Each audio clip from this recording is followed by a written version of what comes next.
No. Hey, yeah, I like that song, man.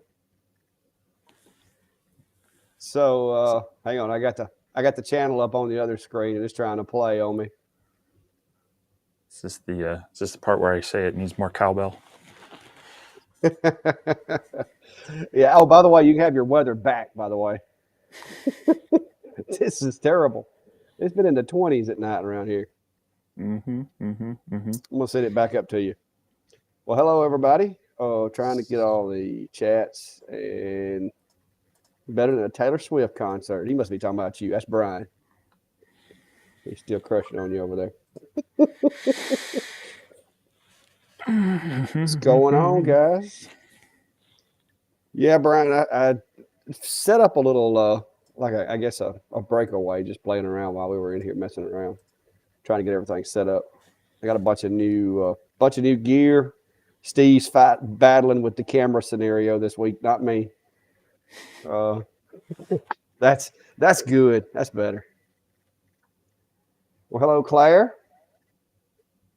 I'm yep. Uh, but yeah, I'm digging the extra screen, the new camera. It's all working a lot better. Steve's gonna be throwing a camera out the window here in a minute, guys. There we go. Oh, did you get it to Problem take it? solved. When in doubt, reboot. Hey, that's the first question for IT troubleshooting. There, have you rebooted? All right. It is. Good evening for Eastern Carolina, North Carolina, Eastern. Oh, that's confusing. Eastern North Carolina. Is it warmer up there? Well, Brian, we just had that discussion a little while ago. I've got the internet, I've got the camera to back it up, but this streaming software to stream in 1080 is a lot more expensive. So I'm gonna have to save some pennies for that, guys. As long as it keeps working and we keep doing it, I'll probably end up spending the money. But they make you pay it a year increments, and so it's not cheap. Got to catch it. I noticed they had a Black Friday sale. That's a long ways off, but I think they were offering a pretty substantial discount on it, maybe up to half off. Yeah. So maybe that that'll, work. because that's about the anniversary when we started doing it. Just a little before that. So maybe that'd be a good time to check it out. Yeah. If they have a sale, I wouldn't mind doing it. But yeah, I've got the internet to support it now. I've got the camera. Me and Steve were talking about it. I paid really good money to get a 1080 p camera that's 60 frames a second, and this software is reducing me down to 720. So, and that's the whole feed, which hopefully I won't be blurry anymore. Jack, we're using Restream. There's Restream, and what's the other one? There's two big major ones. Yeah. Why am I not? I'm drawing a blank on it because I was actually. I don't know. I don't use it. No. But well, me and Steve both have some other options, but this one's just simpler when you're trying to do it like cross continent, basically. It's just a lot easier to do that. Okay, here's a question. We got them rolling in, Steve. StreamYard. There you go. Thanks, 3CCNC. That's the other one we've looked at. Yeah. So the reason Lightburn inverts it is because of its origin being the opposite of most of your other lasers. So your X tool has its origin in the upper left. Most of your others, like your 8s, are in the lower left. So X tool upper left, 8s are lower left, and so then it inverts the image. Now, I thought that in one of the Lightburn updates, it was supposed to fix that issue based on origin. So I'd have to go and see if there's a setting you can add. But if you've got a file open already, it will set up Lightburn for that machine. So my advice, if you're using the 8s the most, then is to go in here and set that one as the default. And if you click on it, like right here, I got my 8s. You can go down here and hit that button, and it'll make the machine the default machine. So anytime you open Lightburn, your primary window is going to set up for that machine. So when you open a file, it will interpret that file accordingly. But yeah, I had that problem the other day because I kept opening files on my Xtool profile, and then when I opened the Xer, it was all backwards. So Yeah, but I think if you still set up the file in your Xtool profile and then you open it in another one, it will still have it inverted based on which profile you created the file in. So yeah, I just use the mirror buttons up top. yep, that's the easy fix is just select all and then do the horizontal mirror. So But I would change the default machine if he's using that one the most. yep, yeah, That that's would a good thing to prevent a do. lot Is of if that. you have your kind of your favorite one, switch your default to that machine like you showed there. So hey, Andrew, glad you could finally catch one of these. There you go. Norbert's got a question for you, Steve. Uh, so yeah, setting up an LLC in most states is not difficult, and I would say if you're getting serious about it, where you think you're going to consistently do it, and by that I mean maybe more than the occasional craft fair or Facebook sale, it's definitely helpful to set that up. It does provide a little bit of liability protection. It gives you some advanced. I, it can give you some tax benefits, but generally you're doing an LLC as just a pass through to your own personal taxes anyway. But it's a good thing to do to help keep everything separate and gives you some options at tax time as opposed to just sole proprietor doing it in your own name. The biggest thing being obviously the liability. You can separate your personal property and your personal finances from your business if there were to be some incident that someone is going after you from liability. That's obviously kind of your big benefit to it. But outside of that, it can make some things easier at tax time if you're truly keeping all of your items separate and running it through your LLC. It'll give you a few extra options to shelter yourself from personal taxes, even though it has to come back to you eventually, unless you set up a whole S corp, and then you better be really big, or at least have lots of Yeah. income to deal with it. Yes. Yeah, Brian Smith that's a pretty good. If you do it as an LC, you still have to do it as your personal taxes through Schedule C. Whereas if you have multiple owners, then you separate that out, and that's where you can have some tax breaks as well. But It does help with taxes because I write off like all my toys, all of them. I was really like, we just got through tax time, and I know you come out pretty good too. You said you didn't get hit too hard, but it benefits me like when I got to go buy a trailer to do shows with, or like this new computer or the new camera and stuff like that. I keep up with all that. I use QuickBooks. It costs me $30 a month, but $30 a month is worth it. Like today, I went and got some materials for some projects. You just take a picture of the receipt and keep moving. I don't have to stop it, put everything in.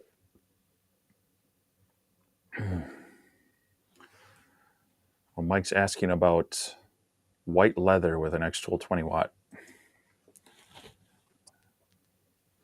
I have not messed with white leather, so um, yeah, I imagine that'd be a little bit tougher, especially with the dial laser's not going to want to absorb that too much. But unfortunately, I haven't played with that. I mostly have been working with the darker, either the tan real leathers, or when I get into leatherette, I've got like your grays, your blues. I even picked up a sheet of red recently.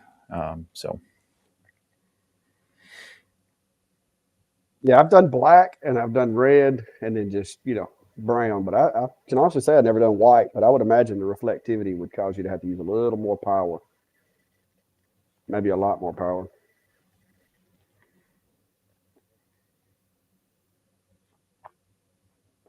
That white poster board? No, I cut now. White poster board, I can cut it like butter. Now you got to got to crank it up just a little bit. All right, here you go, Steve. There's another one. See all these tech questions. That's a good question on that one. I on most of my machines, I plug it in and I just leave it and forget about it. Um, I have not tried to run it without. Some machines don't care, some do. So my take on that is set it and forget it, and I transfer everything through USB via Lightburn as far as pushing files to it. But yeah, We can it'd be a test it. quick test if you want to. You got yours over there. Just pop her out and see if it'll work. That's what I say. We can test it and see. Yeah, Uh, go for it. switch me around here. Hang on. Why is it not? Why did it do that? Where's the other camera? Yeah, anything to kick me off the screen. I know how you go. No, I'm trying to. There's what I was trying to do right there. Hang on. Let me get this guy out. So we want to know if it will work with the TF card out. So let me lay that. I'll just lay that little guy right there. I'll put this over here a little bit. Scrap wood. I got plenty of it laying everywhere. Update overlay. I'm thinking it will because I've actually run some of the other machines that have similar controllers without it. So I don't think it's going to be a problem, but we'll find out. Going to run a circle. A quick cut. Yeah, I want to think that was it the Comgrow at least earlier models of it really wanted to have the card in there and didn't like to run without it. Some of them, I think, keep the firmware there. Yeah, that's how you update a lot of them. But some of them they have you update it and then it deletes it. So, yeah, apparently I didn't turn the air assist on, but yeah, it works without it. So you don't have to have it because there's the TF card right there. So now we know. Now we know. It's not a requirement. No, it works without it.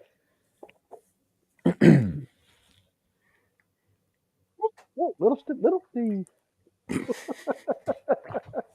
I don't know how that got there. Oh. No, I just didn't want to throw that away. It was a big chunk of wood, so I just left it up there. Oh, I did do some cleaning. I had a couple more shelves today. I'm trying to get a little more organized. I had lasers. I tripped over a laser yesterday, so I had to put some of them on the wall back there. You laugh. I know you have the same problem. See, look back there. Just laughing because I'm commiserating. See, look behind me. There's a atom stack there. Which one is that? That's the X tool. And then you can't see it on around there. There's a Creality, and then right behind my computer's the other one. How did you trip over them on the wall? No, they were in the floor. That's why they're on the wall now. Okay. I had one over here in the floor by where my hardware bins are, and I went to get some handles, and I tripped over it. Need a bigger shop.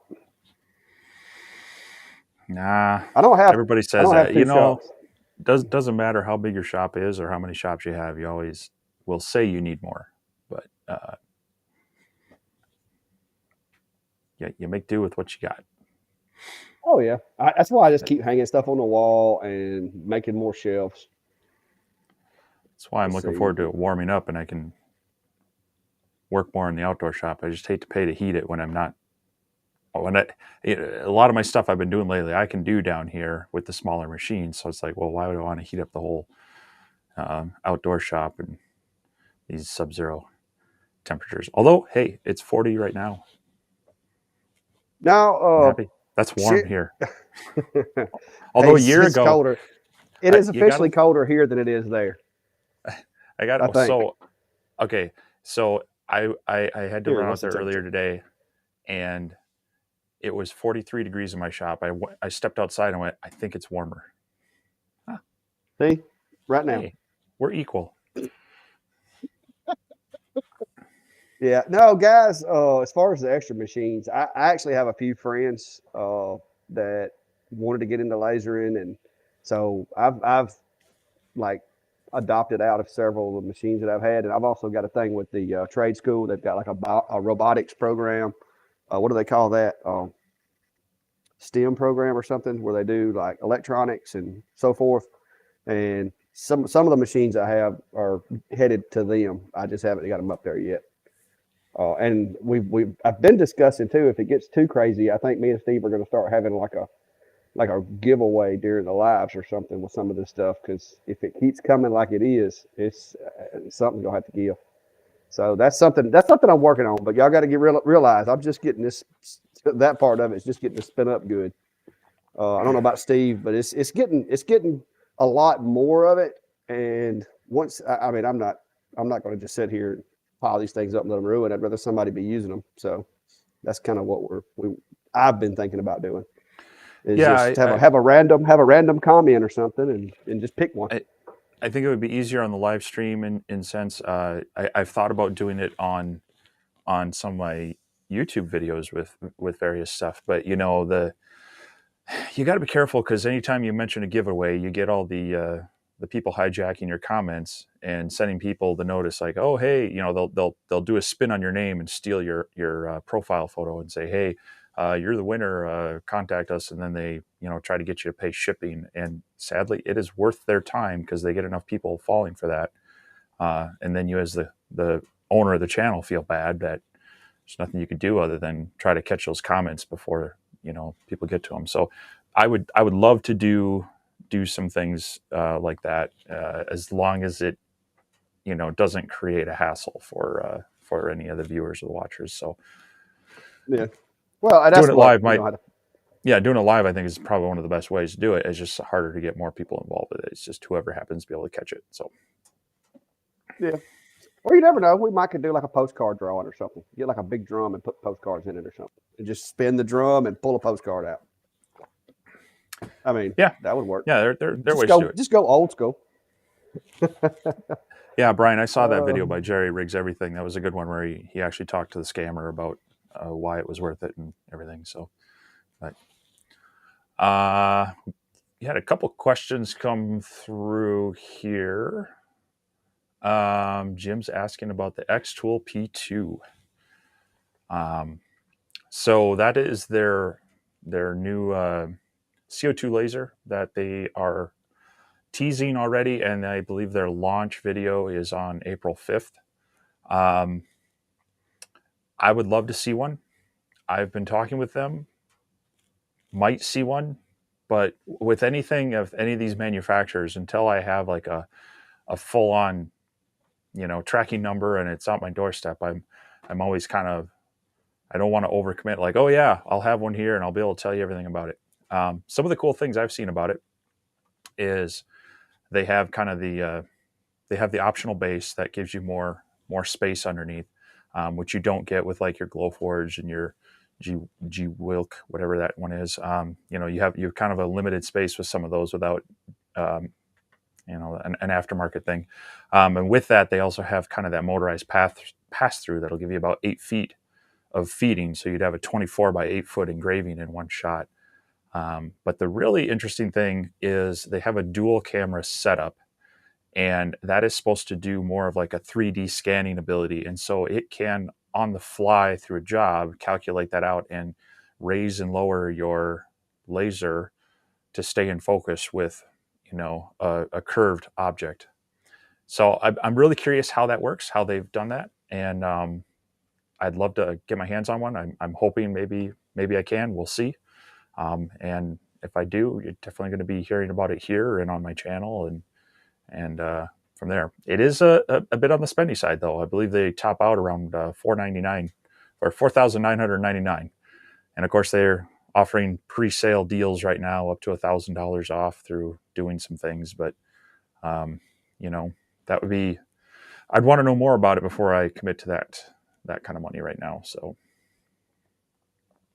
yeah, but yeah. Everything I've read about it, it seems like it's going to be.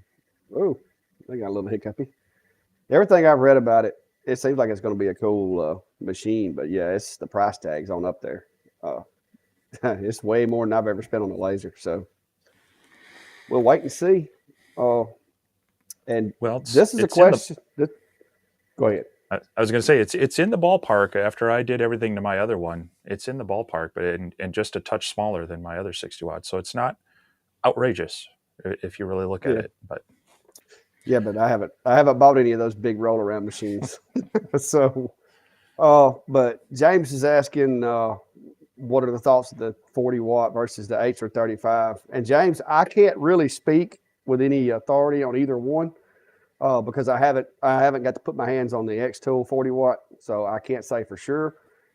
The 20 watt does fine, and if you compared, the technology and the build quality between the X Tool and the Acer, there's not a lot of difference, to be honest. That I mean, they both have some things that they're better than the other one, but it's to me it's a wash. Both are really good machines, in my opinion. The price is the biggest difference, I think. I think your biggest difference is you're going to lose a little area with the X tool, and the Acer Hmm. starts out with a bigger area. So Yeah. size matters. Yeah, yeah, yeah. I keep overlooking that too because they didn't upgrade the chassis.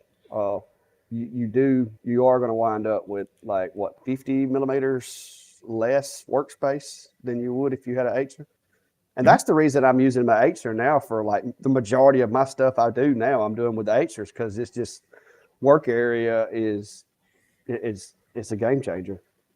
But Brian, yeah, I saw somebody the other day that had their CNC bolted to the wall, and I was like, Steve keeps wanting me to get one. But I don't even have any wall space to put one yet. So, one that I think you might be interested in, it's in your price range, is the new Sane Smart 4040 Pro. It's about $600, and it's got a working area about the 4040 is the basically 400 millimeters. That's the working area. So you'd have about the working area of your typical diode laser. So it's not going to take up a ton of space. The price point's pretty attractive. Uh, I've seen a few people do some reviews on it, including Dave Gatton did one, and they're kind of calling it a kind of the Minifinity because it's based. If you look at it, it's very much like a scaled down Onefinity with some differences. But I I'll be honest, having my Onefinity and looking at that one, I kind of go, that would be fun to play with.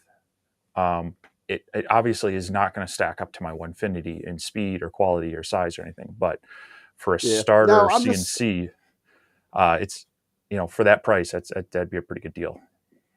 yeah. I'm eventually gonna hopefully I'll get into one, but I gotta have some more room. No, Brian, I haven't gotten my hands on the P35, but I don't. Y'all know that me and Steve both. Acer has recently reached out, and I've got my P20. You got the P20 as well, didn't you, Steve? Mm-hmm. And I've got a tracking number on some more stuff that they're sending me, and they claim, and like Steve said, until I get a shipping label and with the appropriate weight on that shipping notification, I don't count it because but they're saying that there's a possibility that I may be getting to try out a V35, but we'll see. But that is to be determined just yet.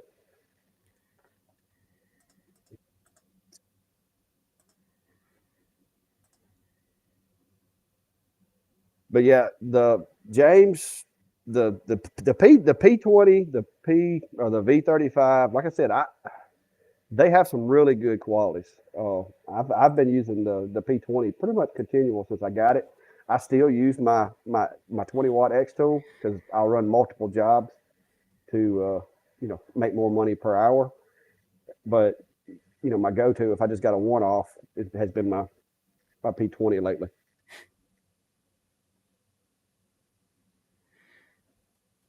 Well, Brian, they may be sending you another one, man. Brian said he got his machine, but he's just got another shipping label. Hmm. That you might have got a bonus one.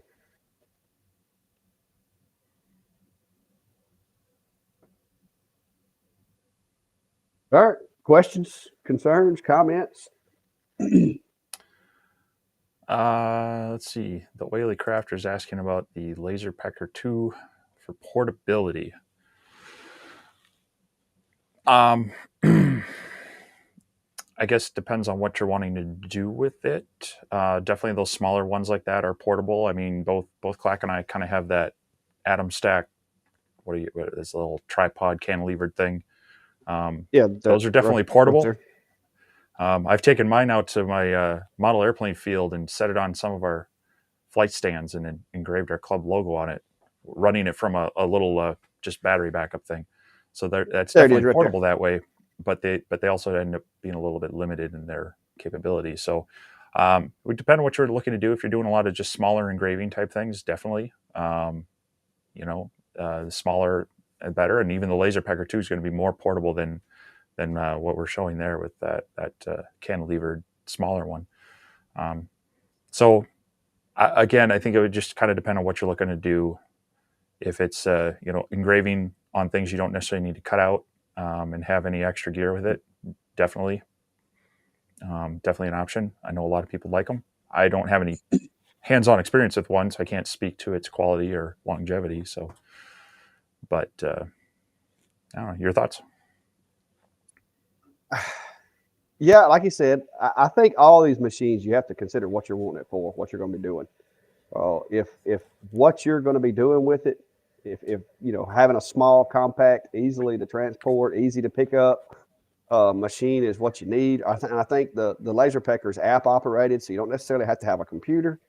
I mean, if those are things that benefit you, then sure. Now I tell you, they have got my attention with the newest one that they've got, which has a blue diode and the infrared all in one machine. They've piqued my curiosity with that thing, and you know, I would not mind trying one of those guys out. Oh, I do know the two's the one that has the rollers that can roll on a surface, isn't it?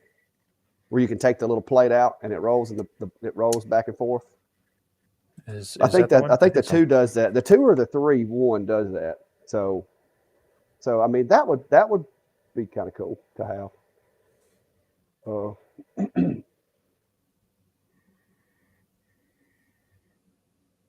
light burn.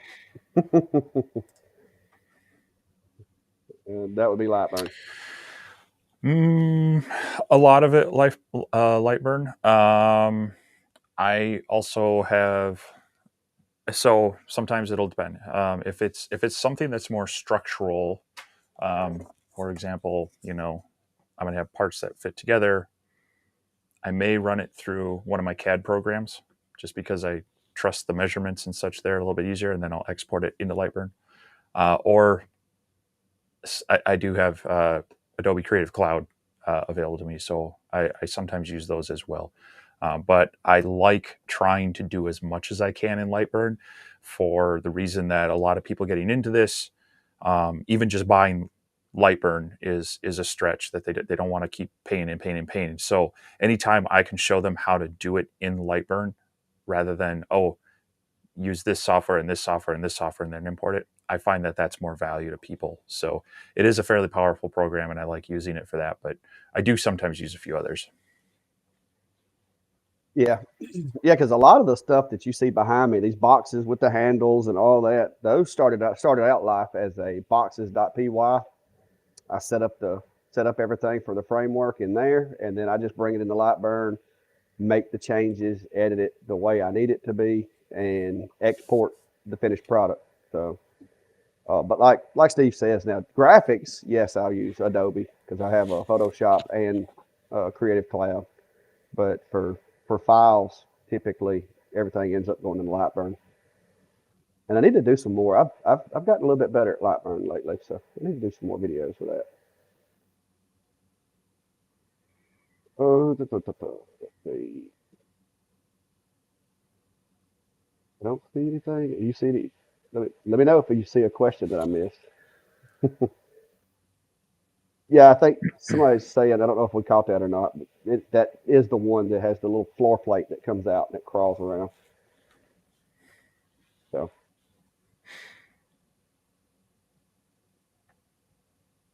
you got these CNC guys fired up talking about these CNC. Yeah. Y'all gonna make me get one. So yeah, some of it's around this. Buy your second CNC first is the best. So I typically agree is buy the best tool you can afford most often. There are some times when you absolutely know I need this for this one job and I'm never going to do this ever again. I'm going to Harbor Freight and buying the cheap one. Um, but yeah, it's tough. I always struggle with some of these others. Some of these real lightweight desktop CNC machines are great for kind of learning the basics, but they're also very limiting. And sometimes when you have a bad tool, you learn bad habits to work around the bad tool rather than having a good tool and learning good practices. So, generally speaking, if you can, it's nice to be able to buy once, cry once. Um, but also, if you're not sure, it's kind of hard to say, well, I'm going to spend $5,000 on the Onefinity Elite versus maybe $600 on the Sane Smart Pro, the 4040 Pro, which I feel is maybe a better than like the small Sane Smart benchtop. But sometimes yeah, you also got to get what you can. See if you can make some money with it, or pay it off, save up more, and do some upgrades. But uh, yeah, anytime I know I'm going to use a tool for a long time, I'll try to uh, get the best one I can. So Yeah. Uh, I don't know of any reason on this one here, Steve. You would have more experience with that because it gets much colder where you are than where I am. But I haven't had a problem with any of my machines, so I'll let Steve handle that because he lives up there in the Arctic Circle and everything. hey, it's southern Canada. uh, so no, they recommend, I think, no colder than what is it, 40 degrees. The biggest issue that you're going to have, well, there's two things you got to take into consideration. Um, when the machine itself will probably be okay in the cold, but when you start using it, um, the motion and the heat on a very cold airframe could cause some rapid heating, and which can cause some condensation, which then can cause some issues to form.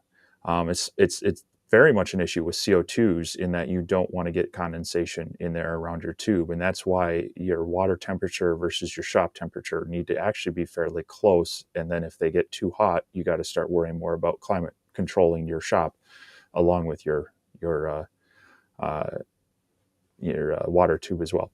The other thing you got to worry about is you're running this thing with a computer, and so that doesn't necessarily like to be too cold as well. You've got LCD screens that aren't going to want to freeze and aren't going to want to work after they've been frozen. Um, so I would say if you can at least keep your unheated area warm enough, like slightly above freezing, um, it's going to be easier on it. If it really is going to freeze, that's when I would start being concerned about your equipment and such. Um, I keep my outdoor shop minimal, about 40 degrees year round. Well, I should say in the winter, and then it's pretty easy to warm it up to about 50, 55 degrees, and that's fine for working in there. I'll usually kind of have a smaller space heater that it's in the area I'm working. Um, so I don't ever let my shop get below freezing just because of the damage it could do to some of the equipment I have. But I don't keep it constantly at 60 degrees either, because that's just wasted energy when I'm not out there 8, 10, 12 hours a day. Yeah, well, I've had mine. We had that one little cold snap where it got in the teens here, and I don't have a way of keeping this place warm currently. So it gets down to about the same temperature as it is outside, and I haven't had any problems with my machines. Now I wasn't running them when they were that cold, unless I warmed it up a little bit, but I haven't seen any problem. Yeah, and that's the thing. As long as you warm them up before you start using them, it should be fine. But there's that transition. If you start using them where they're super cold, then you could start getting some issues. So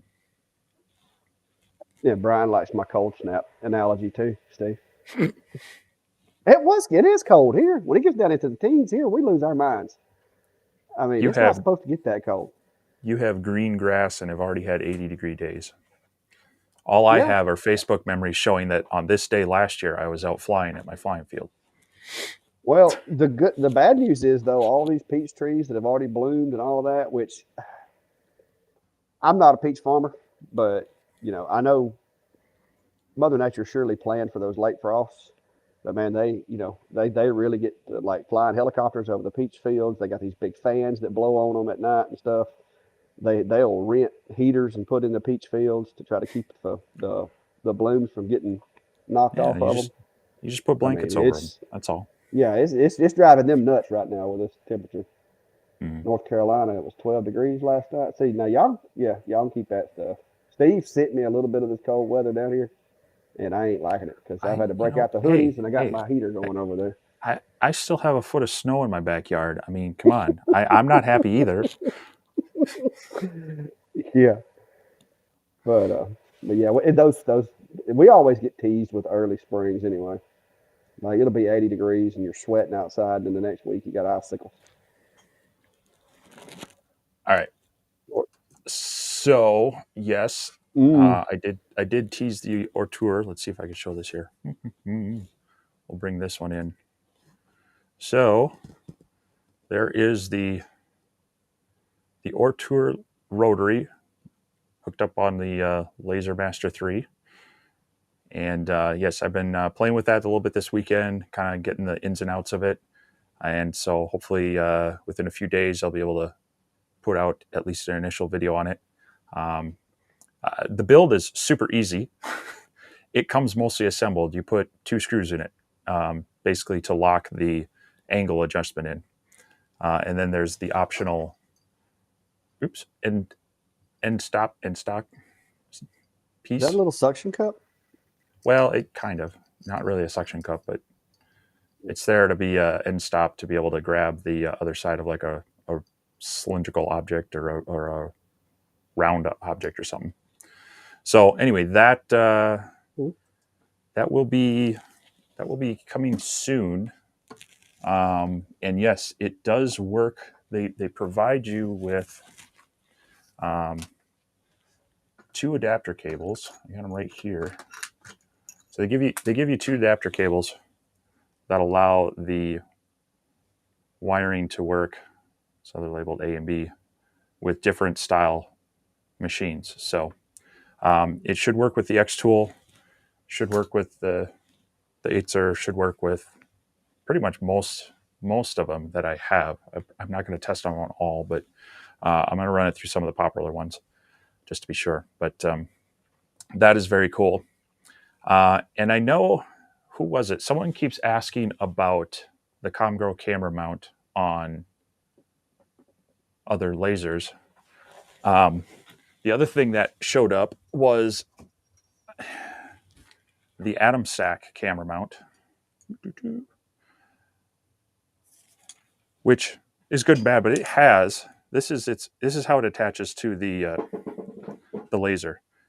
This is 150 millimeters of adjustability, and the Aether, whatever, is the thickest one I have, and I still had plenty of room to adjust that. So if you're looking for something that's fairly flexible, this one might fit the bill.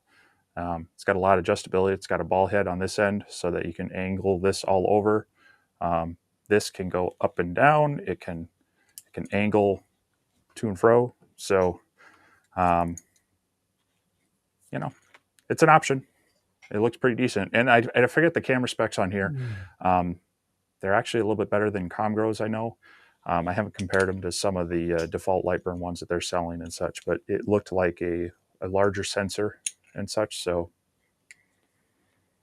anyway, hopefully some information on that well too.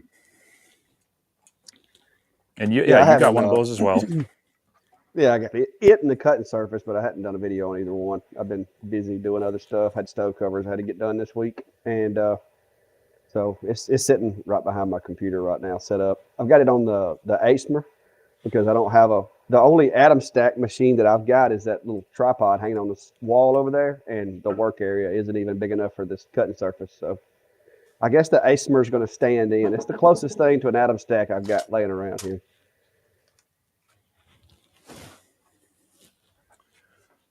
What other goodies you got dragging out over there?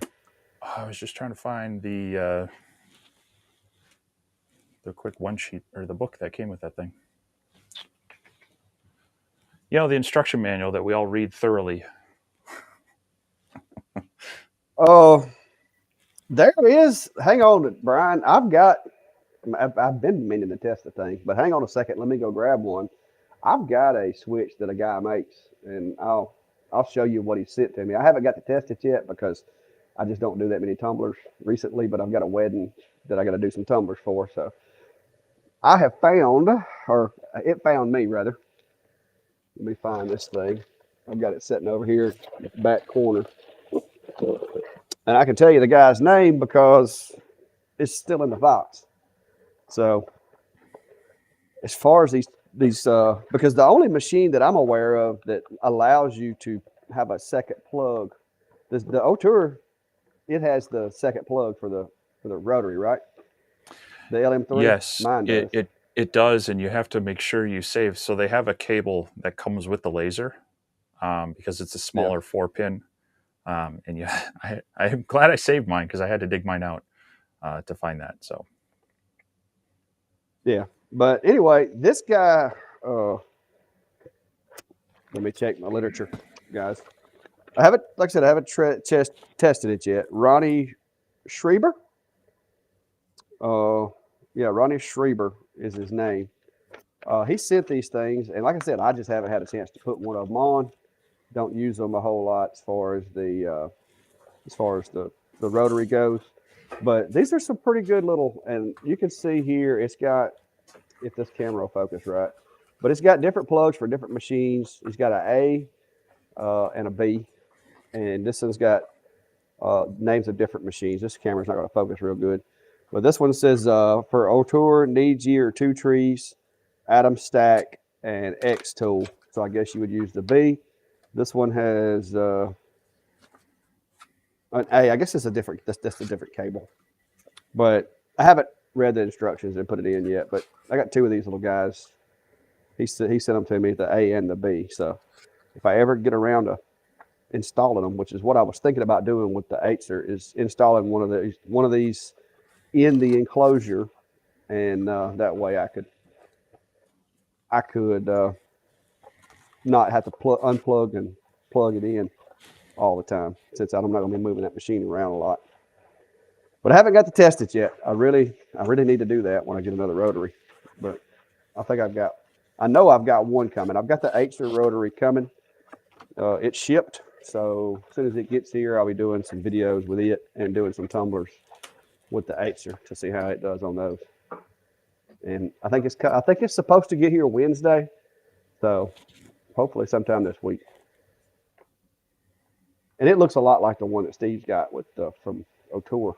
It favors it a lot. Yeah, Jack, I'm bad about not using instructions. I know, but something like that I've got to because I don't want to burn up any electronics. well, some of them are just bad too. Yeah, yeah. Dave says he's got that switch and it works great. So if you can find that guy, I can try to type it in there. Let me see. Ronnie Schreiber. Let me type this in. I see him in a lot of the Facebook groups and stuff. So he's not exactly hiding. You should be able to find him.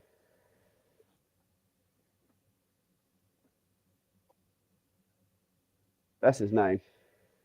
Uh, but but yeah, it doesn't have an email address or anything in here. If I can find it on this paperwork while we're looking for the next comment or whatever, I'll drop it in there if I can find an email address somewhere. So BT MakerDoc's asking, is there a way to stop Lightburn from forcing you to choose between AI or Inkscape when importing an SVG file, which causes a scaling issue when loading a purchased SVG file? And this is my number one complaint with using SVG files.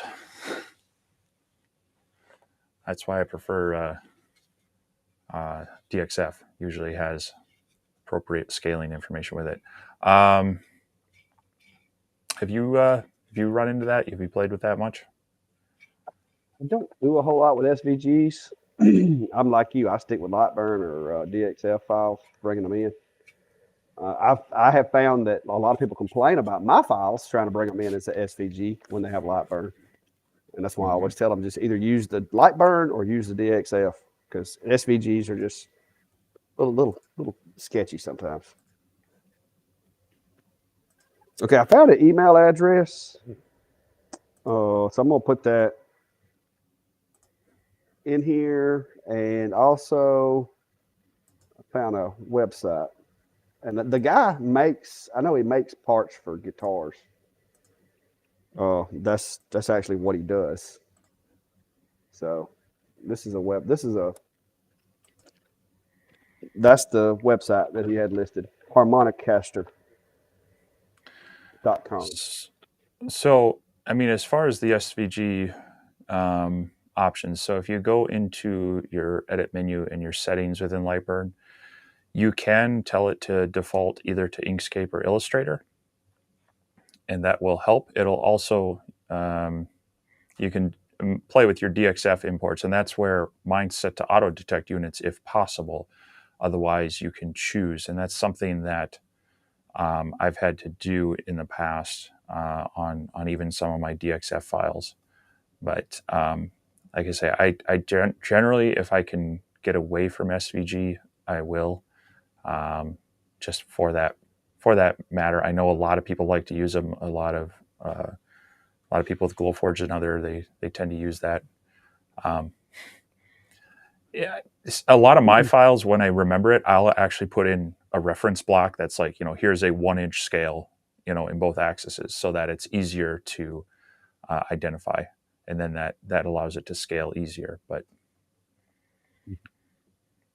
so yeah, I would at least check your SVG import settings under your Lightburn settings and that might help.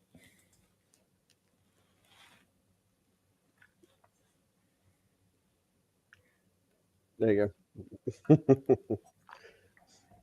Yeah, because of my CAD background with that's what I've done a lot of airplane development and such. And anytime that I might work with it in a different file format depending on the program, anytime I export it from that program for either the CNC or the laser, I default that to DXF for myself. Yep, I agree. I'm not as experienced with the CAD software as you are. I'm learning though. I'm getting better. All right. Oh, got quiet, guys. We're gonna start talking about the weather. Do you know the camera specs, field of view, and Brian was asking him some technical stuff about your camera. The camera specs that they list, so it's got a 1 to 2.5 inch sensor. The field of view, um, they're giving it as D 92 degrees, H 86 degrees, and V 56 degrees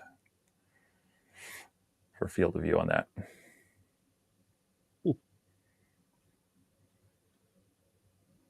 Well, it looked like it was, like I said, it's a pretty good picture. I hadn't even got to the calibration part of mine yet. But the clamp, it could use some work with some of the machines. But if you were working on a table and let's say you had your machine either adhered to the table or some kind of a jig, to me it looks just as easy to just clamp it to the table, as long as you've got enough elevation to do it.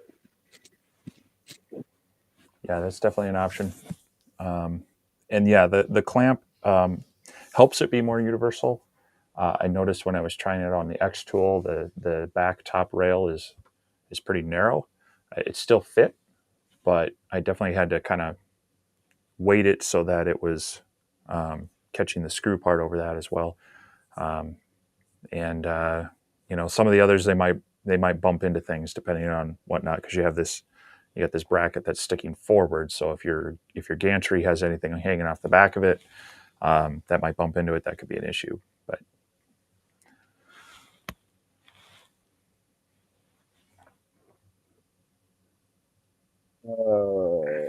Steve, I'm gonna put this one right back on you, bro.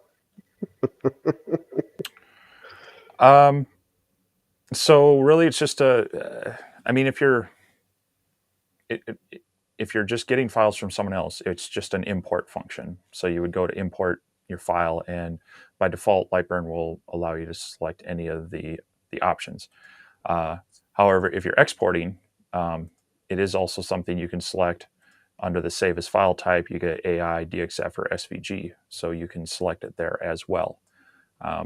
The nice thing about DXF um, is that it should allow or it should include the measurement settings with the file, and so that should mean that you import it in. The software knows how to interpret those measurement settings and scales it appropriately. But there's the different. Like you can export it as an AI, DXF, or SVG, but you can also import the DXF, is what Steve's saying. Because a lot of times, like if you design it in a software, like you said, a 3D modeling software or something, you don't have Lightburn as an export type. Yeah, it supports quite a few more files than it exports as far as both vectors and images. So, um, Yeah.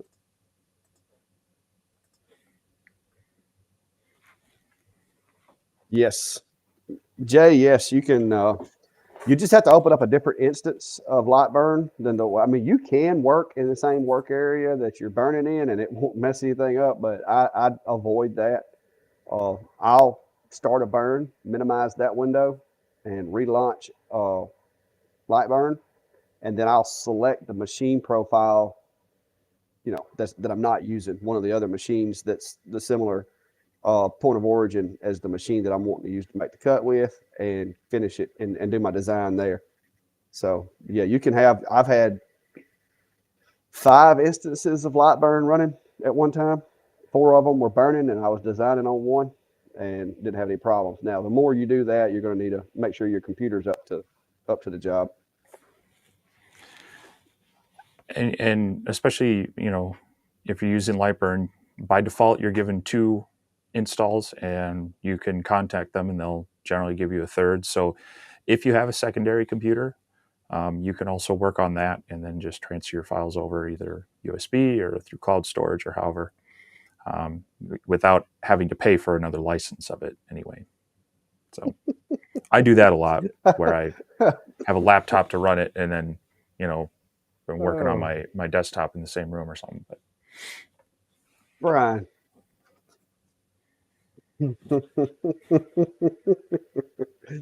Oh, Brian, I get it cut when I get tired of dealing with this. I go get it cut, but it's cold right now, so I'm putting it off until the warm weather comes back. Usually, it's just whenever I get a chance to go get it cut. If I don't get a chance to go get it cut, I just cut it myself. well, I did notice on I think on Amazon they do still sell the Flowbee. So No, I got a set of clippers. I'm actually pretty good. I can cut other people's hair pretty good. I can't cut my own though. I gap it up real bad. So what I usually do is I'll go over it 3 or 4 times, and then I'll get the wife to come in and inspect it.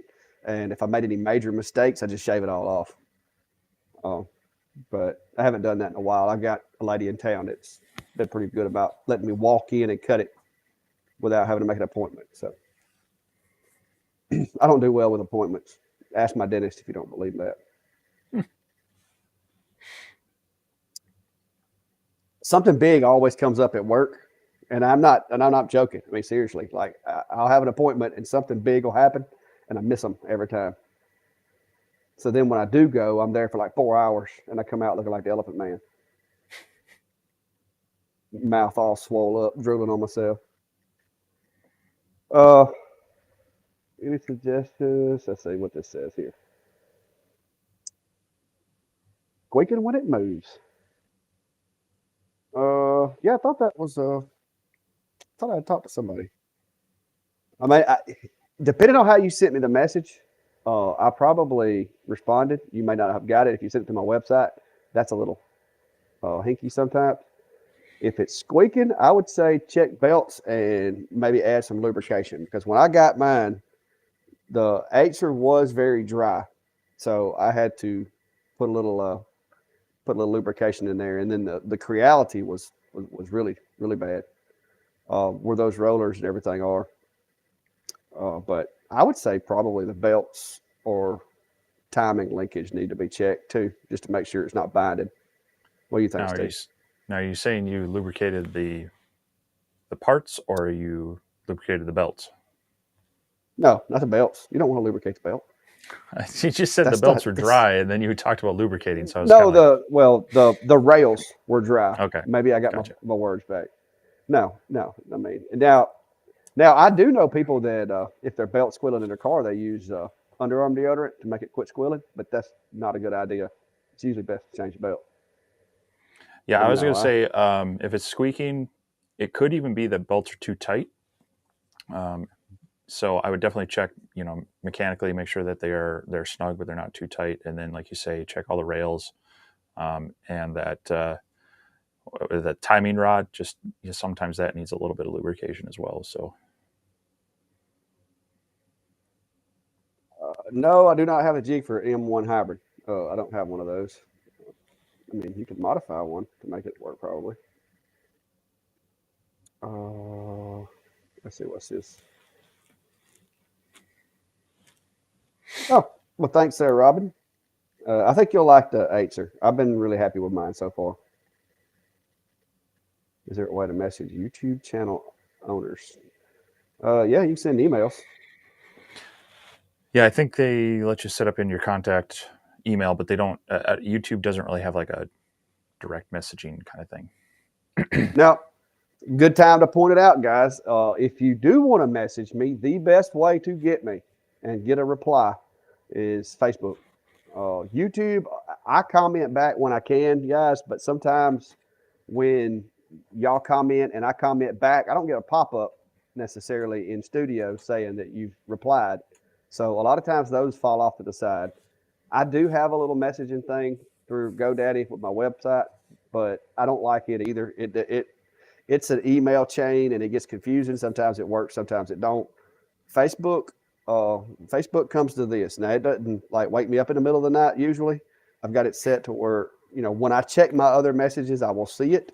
So it may be a little delayed because I have to sleep at times and my wife does not like my phone going off all night.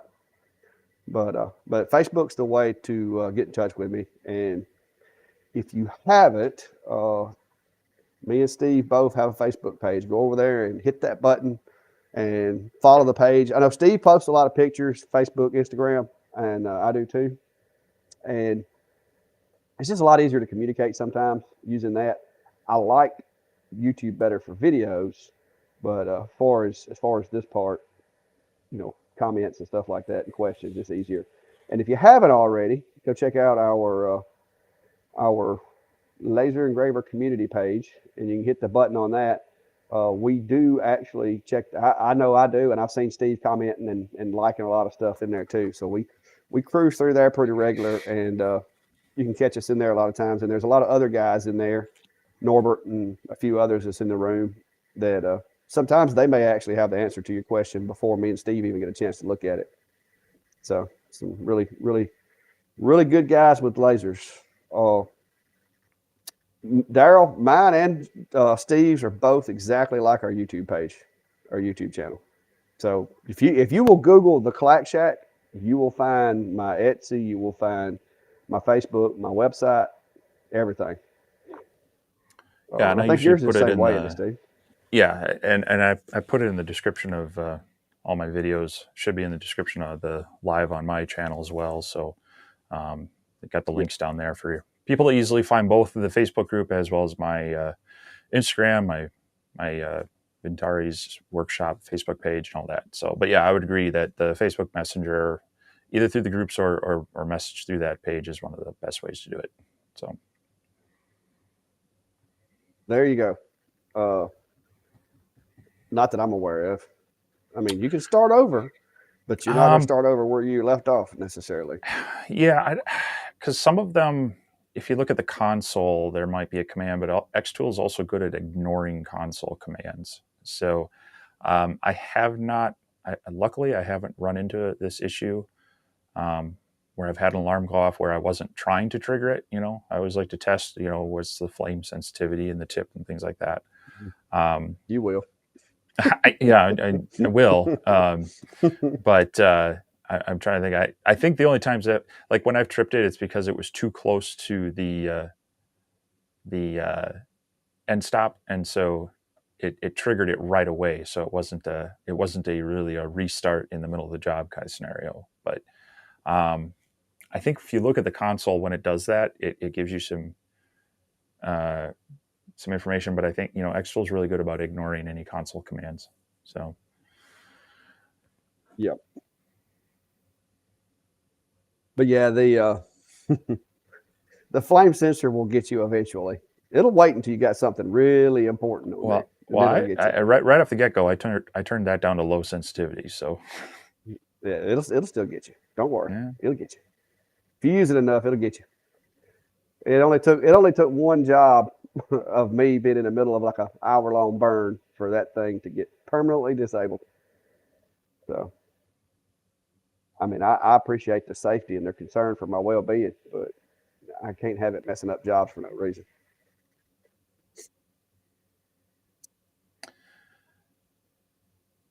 Yeah, see, a troublemaker is going in the yeah. same boat I am. He's about ready. He's about ready to go into XCS and turn that guy off. That's where he's at. He's at that point. Yeah, I mean, that's the problem with having too many bells and whistles. Um, if I call them false positives, it's kind of like when a legit email goes in your spam folder. It's a false positive. It's really bad here when you get those long jobs and all of a sudden it goes, oh, flame sensor, turn it off. That can really ruin your day. So, Mm-hmm. I, Yeah, I ruined a project the other night. Mm. Luckily, I saved it, but it was man. I ain't never been so close to bouncing a laser off the floor as I was the other night. And I knew better. I knew better. Uh, I had one of those. You ever have one of those situations where you got a really small spot and it's like down in a hole, so you're having to work off a current position, and you frame it, and everything works great, but then you forget to take into effect over travel when it's up to speed.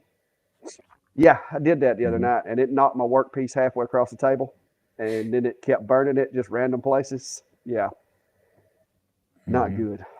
And I was sitting there telling myself, make sure you give it extra room. Make sure you give it extra room. Yeah, I miscalculated, and yeah, luckily I was able to save the project, but it took me 3 hours work versus 15 minutes. But yeah. So I was just scrolling back here. Deborah's got an interesting question. I don't know if you want to tackle it. Uh, I sure. just put it up there for you.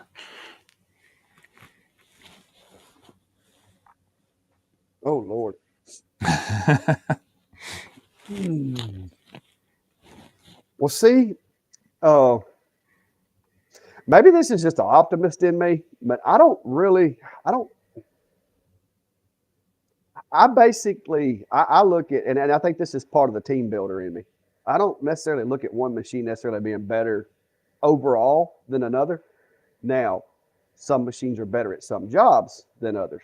Some machines have added benefits that come with that machine that the other machine may not have. But if I had to compile a list, I guess if it was one of those things where somebody was going to show up every week and take away one of my machines, who would be the last to go? Currently, it would be the Acer is my number one, and it's not because it's any better quality than the X tool. It's not because it's that much more powerful than the X tool.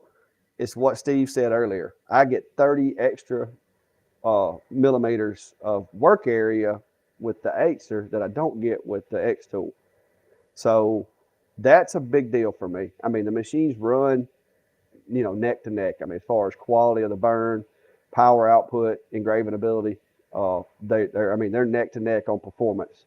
But that 30 millimeters extra space to me is a tiebreaker. Especially now that I've got it lengthened too, to where it's up to 37 inches long. That's I mean, it just it's hard to compete with that because I've got 430 millimeters tall by 850 millimeters wide, and even the X tool with the added legs would not be 430. It would be what is it, 410? Ain't it 410 or 400? It's 400. 400. So that's the big deal. And then I mean my X tool 20 watt, it's a really good machine. Now I will say this: the Creality that I'm testing right now has put the X tool in a bit of a pickle because it has the power air assist where it automatically turns on and off, and it is basically the same cutting area as the X tool, but it has that added feature of I can set the air assist off and on. And so that may be that feature that kind of nudges the X tool to third place in the shop right now. So that would be that's how I've got them stacked up right now.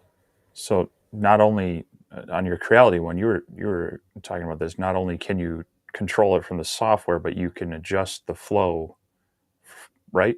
There's Mm-hmm. a knob. This roller on the front of the machine. Yeah. So the SculptFun S30 series has the same board controlled air, which is nice. You can set that up in Lightburn, tell it to turn on and off, but it's on or off, and there's no flow control to it. And if you forget it, then it's off. So yeah, that there's all those little features that each one has that can make it more suitable for what you're doing or your work area. And I would kind of agree that a lot of them are really on par, but they have kind of their small strengths and such. Now, one thing, in the X Tools' favor is I feel they've got that thing fairly compact. Um, it's a fairly, all their wiring and everything is fairly compact. There's not a lot that sticks above it or out to the sides. Um, and that can be good if you have kind of more of if you want to be able to tuck it away and set it aside. It's just a little bit, the Acer is a beast. It's heavier. It's got a sturdier frame. But with that comes what I would say just a minor bit of portability issues. So there's all these kind of little variations amongst them. The Acer has a better air pump that comes with it, whereas X Tools is an add-on as far as the air pump. I like the Acer because it has variable speed. The X Tools is just on off. So there is that. But X Tool is they also have a huge customer base. They spent a lot of money on marketing. They've gotten their name out there and their brand out there. So there's definitely a lot of users out there of it.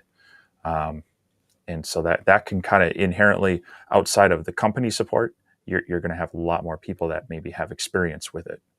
And so, that's a thing in my radio controlled vein is when people are asking me, what brand radio should I get? I said, well, whoever you're going to fly with a lot, get that one because they know it and they can help you through things. So, there's some advantages to whether it's a better machine or not.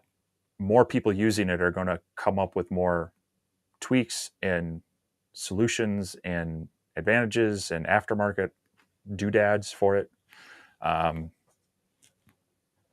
But that's not a deal breaker either. If you're the type of person who likes to tinker and play and make your own jigs and make your own enclosures, that's probably not going to matter as much to you. So, yeah, I would kind of rank those up there. I mean, end of day, I say, kind of look at your budget and then look at the types of machines that you can get within that budget. If you're in that, well, I don't think you can touch a 20 watt machine for maybe under $900, give or take. So if your budget's under that, look for a good 10 watt machine in the equivalents, and see what kind of deals you can get as far as, included accessories and such. That was another thing about the Creality too, is the 4 limit switches. That's something that none of the rest of these guys have, not even the Acer. Mm-hmm. But even those they're great to have. They're good to have, but they're not going to prevent you from doing everything you need to do with a laser. So no, but if you do mess up and actually frame out of bound. You don't have to listen to that grinding that like nails on a chalkboard. The thing I wouldn't do, so I see a lot of people with this.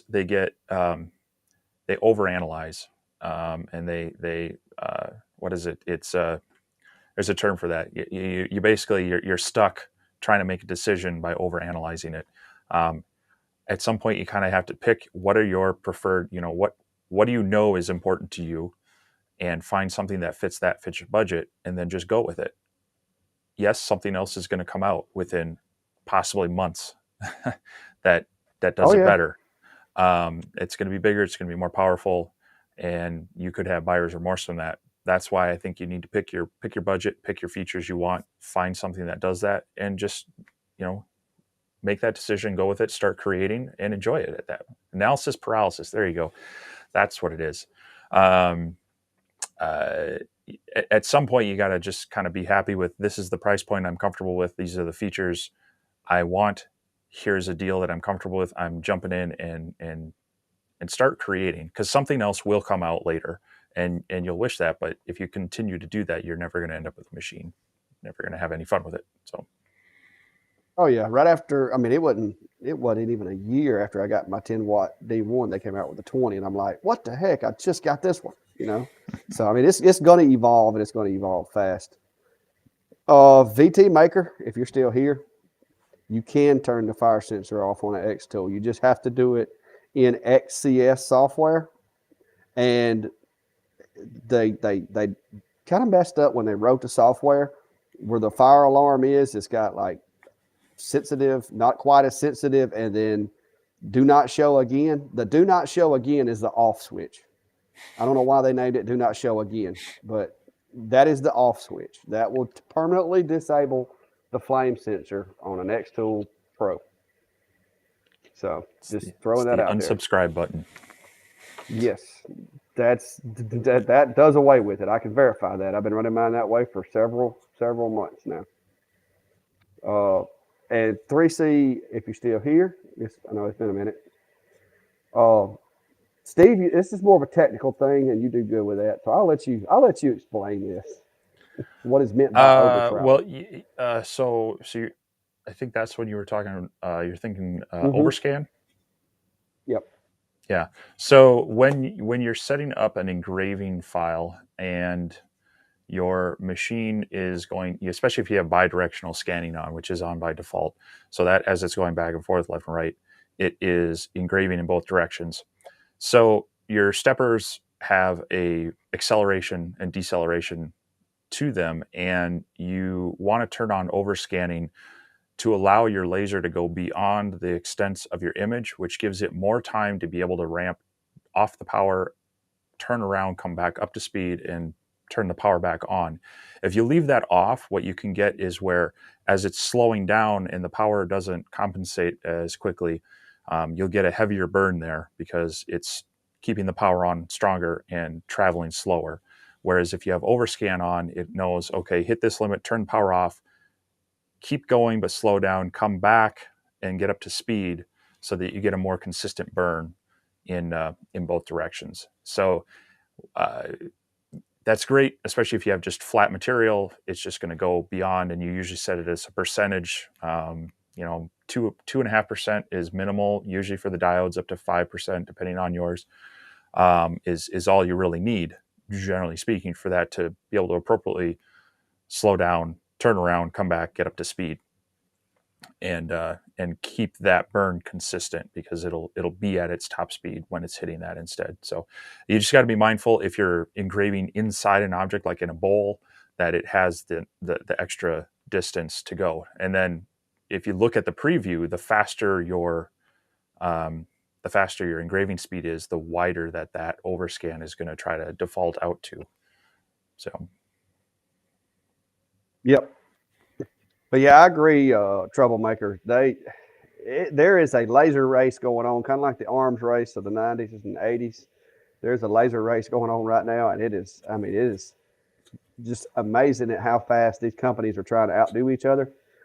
And so, like I said, make sure the machine does what you want it to do. Buy it. Maybe sometimes it may come down to who's got a sale going and who doesn't. You know, I mean, like Steve said, uh, you can pick out two or three machines and just look for the best price. But I agree, Brian. I'm not a fan of having to have a proprietary software to run the machine because I don't use that proprietary software. I think XCS is a good starter software if you don't want to buy one. It seems to have pretty good functionality, but I really wish there wasn't this umbilical cord that connects XCS to the X tool from now on, because you can't update firmware or anything else without it. That's kind of I kind of agree with Brian on that. That's kind of why I like the Acer. The Acer, I don't have to have any other software but Lightburn, and I can run it. So I Mhm. do like that about it. Um, so yes, it's a feature of the software that's controlling the laser, and so Lightburn has that, and you can turn it on in a CO2 as well. Um, it's actually just in your fill settings. Um, if you yeah, just double click that, open it up, Yeah, and there you'll the have your mouse is overscan. mouse is mouse has been. You can also each machine. I don't have a machine connected to the computer right now, but in the machine settings, there's also like a chart. I guess it'll let me edit. Shoot, this mouse. Uh, in the device settings, there's also some. Here we go. There it is. There's your scanning offset chart, so to speak. It goes up and like changes with the speed of the machine to accommodate. Like I said, like Steve said, that way it's not burning a hole when it turns around and comes back. If you don't, there's some pretty good illustrations of what uh, scan offset and everything will do, but primarily there's your overscan 2.5. I don't know what machine that's set on. That's the D1 Pro, I guess. So what a lot of lasers in the past would do is they'd have your minimum power and your maximum power, and it would try to adjust the power to the speed, and that worked okay, but um, usually turning on the overscanning fixes more of those problems. Yeah, we should do a video on, overscan off. But it basically just keeps the thing from trying to break so fast and so hard. Kind of like braking early when somebody's going to turn in front of you. You don't have to lock it down all at once. Actually Pro 10 watt. Yes, you can slightly manually, Sharon. But the way I do it on my standard 10 watt is I basically just keep the little kickstand out at an angle so that I'm only like a millimeter or two deeper than the surface focus. Because if you put that thing out at just a slight angle, like maybe 25-degree angle, little kickstand, and it touches there, that just dips you down. But you have to play with that and see. But you can cheat the focus down on any of these machines a little bit to get a little bit better cut. Some of the machines come with a gauge that tells you, go this deep for cutting this thick material, but you can kind of tweak that to your own manually.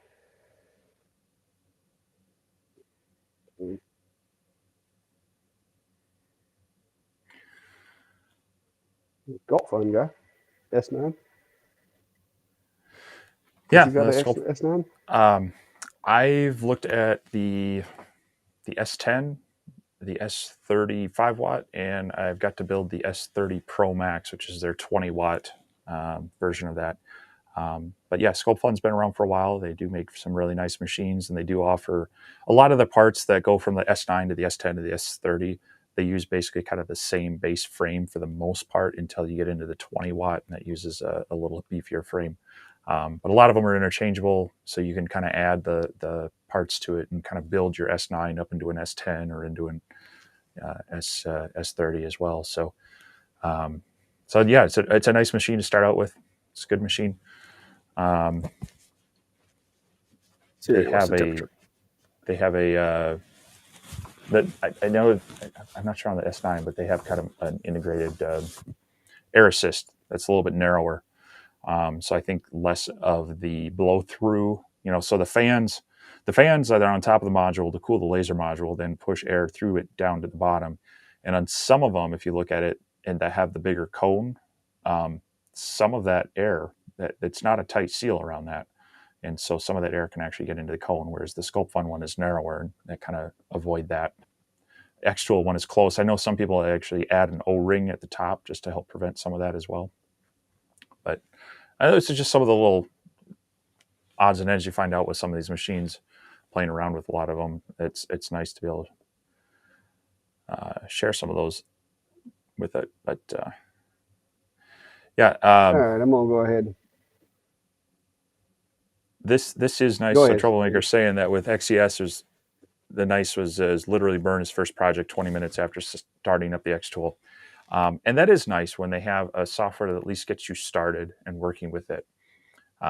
But I think anyone that's been working with them a while and working with multiple lasers will say, that's great, get your feet wet, but at some point, most people find how there's something limiting them in that software, where Lightburn is a little more complex, a lot more to learn. But with that comes a lot of flexibility and options. So it does it's a good stepping stone into it to have those. The thing I don't like is that when a lot of them will talk about their apps on the phone, I don't see a lot of use to those really. They're very limited in what they can do, and so it's kind of a cool thing to have, but I rarely ever use those. So Agree. All right, so what I'm going to do here, Steve, I'm going to turn overscan off on one of these burns. I'm going to leave it on the other one. I got two little small burns in the workspace here on the Acer, and we'll see if I can get some demonstrable results from it. Let me make sure this is going to go on that little piece of wood. Make sure I hadn't moved it.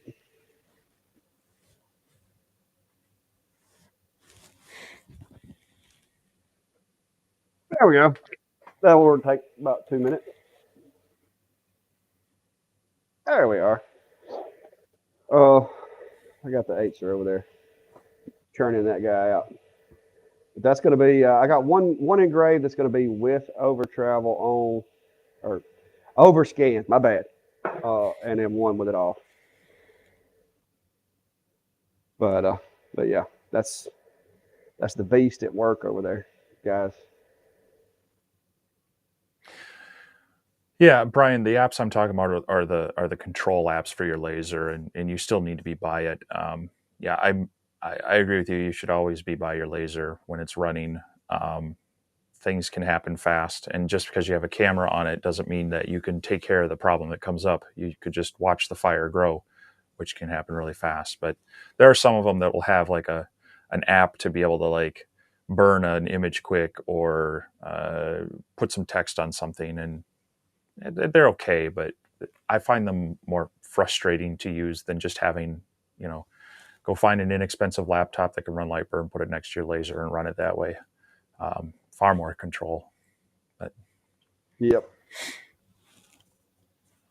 Yeah, and I like the Atom Stack over here. It's got the little offline controller. That's that's kind of neat if you're just wanting to burn logos to stuff and you just need to throw them out there. But yeah, if you've got a file that you run all the time, and you had multiple machines that you wanted to mess with, that would be one way you could run one without having it hooked up and such. So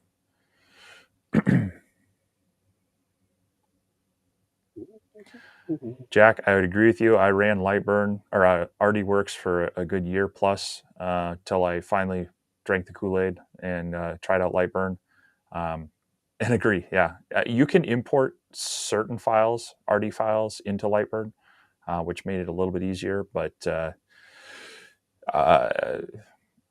I was so happy once I jumped over to Lightburn and was using the flexibility of that over even RDWorks. So I try to recommend people, get the trial, play with it, ask some questions. You'll probably be happier.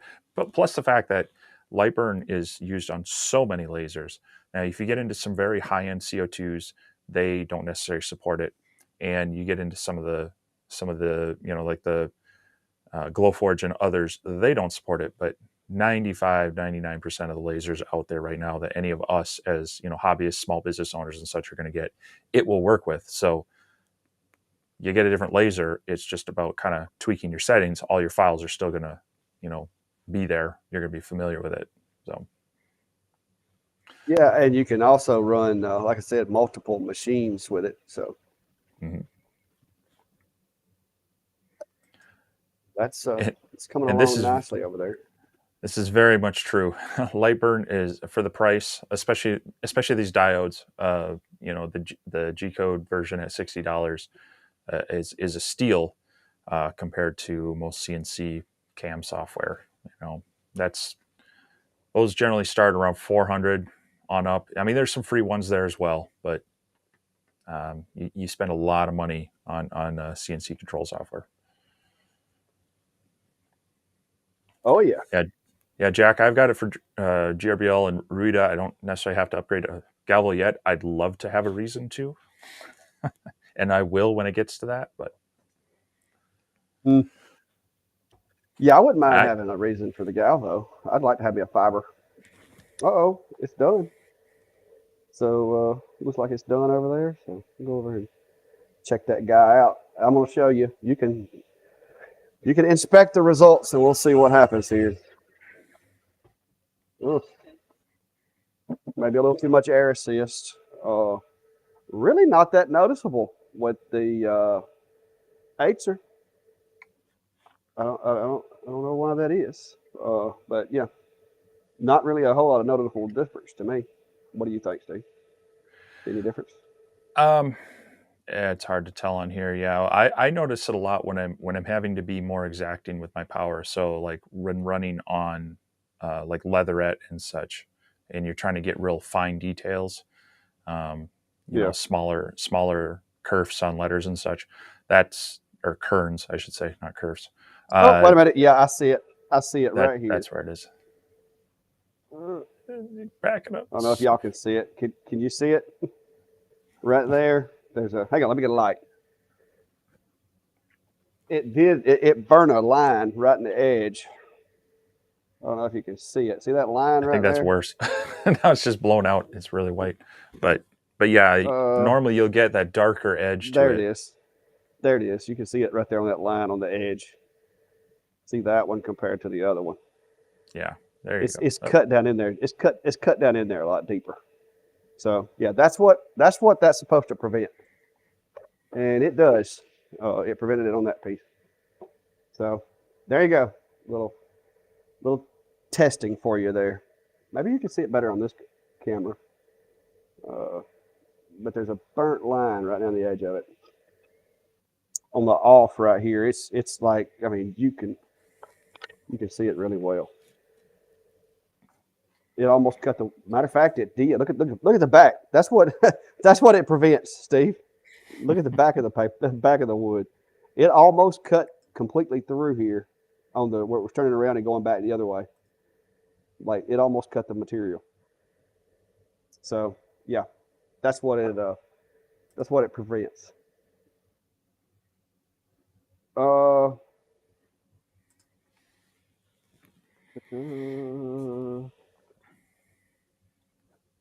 Yeah, this is the biggest difference, guys, is see those two lines? That's where the machine was turning around and going the other way.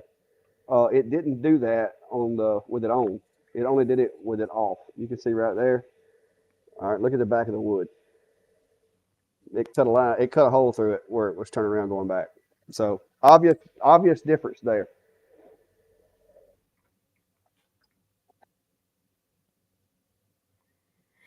See you later there, VT.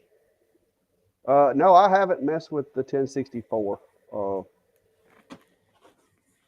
I couldn't make myself buy it for the. Whoa, look at that, little bitty Steve. I couldn't make myself buy it for the no more use than I had for the thing, and nobody wanted to donate one to the cause, so there's not one over here. Steve, have you got one, or did you get one? No. But no, I'm telling you though, the laser pecker. I just like to call it the LP. I would really wouldn't mind having one of the new ones that has the dual capability. I've really been looking at that thing. Yeah, I agree. It'd be nice to one of those more portable, small ones because that's where I think those low wattage IR ones will shine is on smaller items, jewelry, pendants, dog tag, things like that. I think that's where those would really shine versus tying up even a larger machine like the normal size X tool with the module. Yeah, By the time you would engrave anything that big, you've gone to sleep twice, because they're yeah, not fast. Um, but for small projects, doing you know those keychain type things and such, I think that's where those would really be good. So having it in a smaller package would be great. yeah. That's what I said. I think I wouldn't mind having the new one that they have that has the diode. It has the blue diode and the 1064 in the same machine. It's only like what, a 12 by 12 footprint probably. So I mean, it wouldn't take Yeah, up if much that. counter Yeah. space, and it would give me the ability to do some metal. Uh, because I'm not, like you said, I'm not going to be trying to engrave a 24 by 24 nothing with this metal. Not with that. But it would be cool if I wanted to try to, like engraving like some of the Zippos and stuff like that, the metals that Mhm. the X tool and the other blue diodes can't touch. It would be nice to have a way to do one of those. So I have been entertaining getting one of those.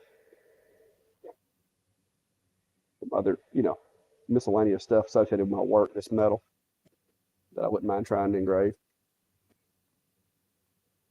But looks like everybody's bailing on us there or got quiet. They're just wanting to, yeah, fiber or the 1064, either one. I'm really, I would like to have a fiber, but yeah, too pricey. Yeah, I don't have the business case for it right now. So it's more of I'd like to play around with it and see. So Yeah, it's that's where it's I'm kind of at. hard to it's kind of hard to commit. It'd be great to have an actual like 10 or 20 watt fiber, but you're in the $3,000+ range for something that I go, what am I going to do with this? So I've actually been looking at the 30 watts, mm, but I can't justify it. So till then, I'll just keep watching other people use theirs. Two questions.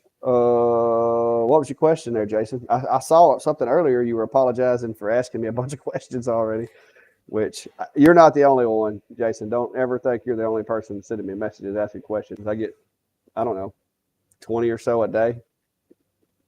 yeah. So and anybody, if we miss your question, feel free to throw back in the chat. Sometimes they scroll by as we're talking back and forth on such. But I found one of his. Yeah,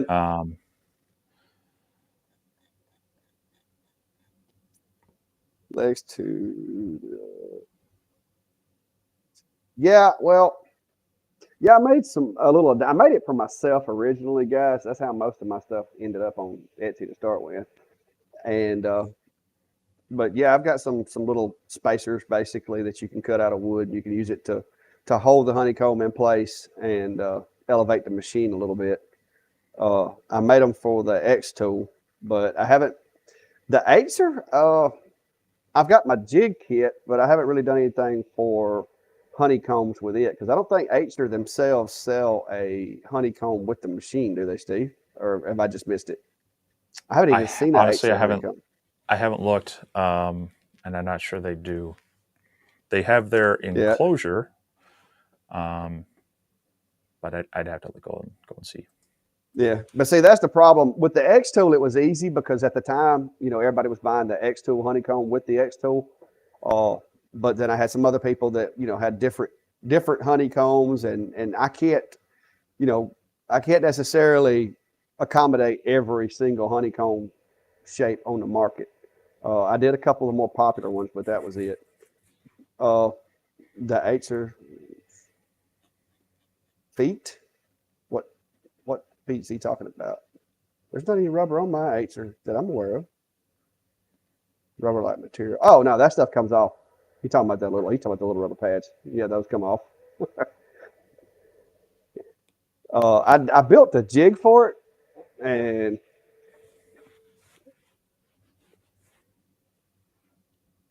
I don't use it anymore now. But this is actually the jig that I built. I built the jig kit for the Acer, but this is one that I was using for my stove covers. But I don't have to use this anymore since I got the new enclosure built. But yeah, even with this, those little pieces of rubber that they put on there, if you press down on it, it'll go inside that crack and kind of gets that rubber out of the way. But I do have the jig kit for it, but nothing to do with the honeycomb.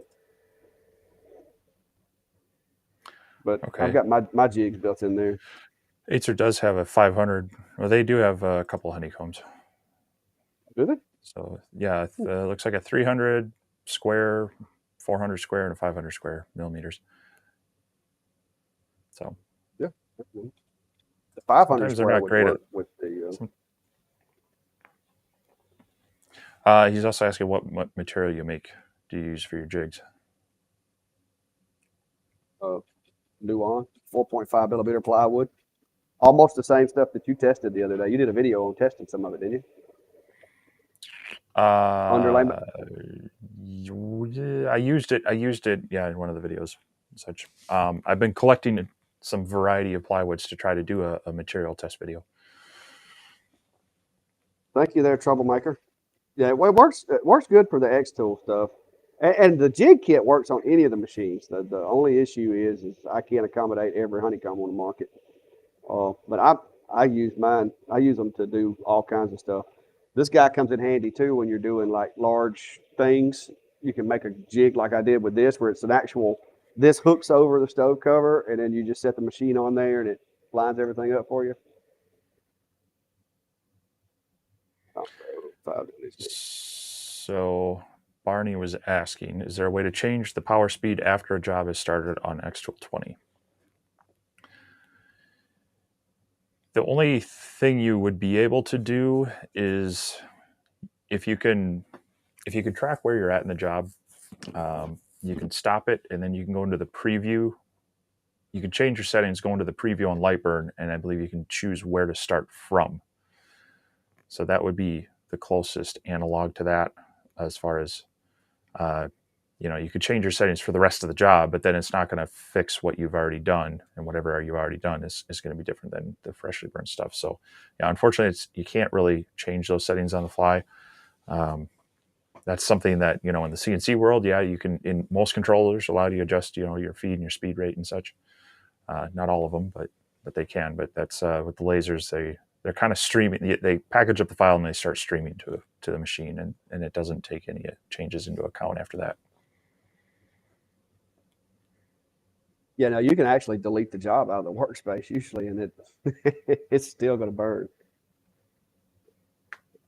I'm sure if it was big enough, maybe it wouldn't, but most everything that I cut, like once you hit go, you can't do anything to change it. It's other than stop or pause. Yeah. You can pause, Mm-hmm. but But you can't. when Even you if you start it pause it, back, you when you can't. start it back, yeah, Yeah, it's still it's going to still. burn whatever it was already told to. Mm-hmm. Da, da, da, da.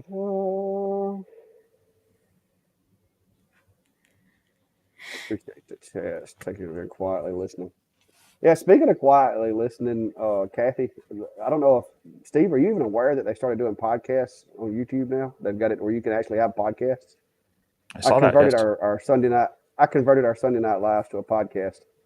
Oh, nice. So, yeah, if you're driving and can't watch it, you can always do it that way. I I've been trying to save. I do subscribe to a number of podcasts, but I try to not listen to them unless I know I'm going to be in the shop quite a bit, or if I'm got a road trip coming up, or even over to my flying field. My flying field's about 45 minutes away from my house, um, so yeah, maybe I'll have to listen to some of those on my way down to southeastern part of the U.S. here in the next month.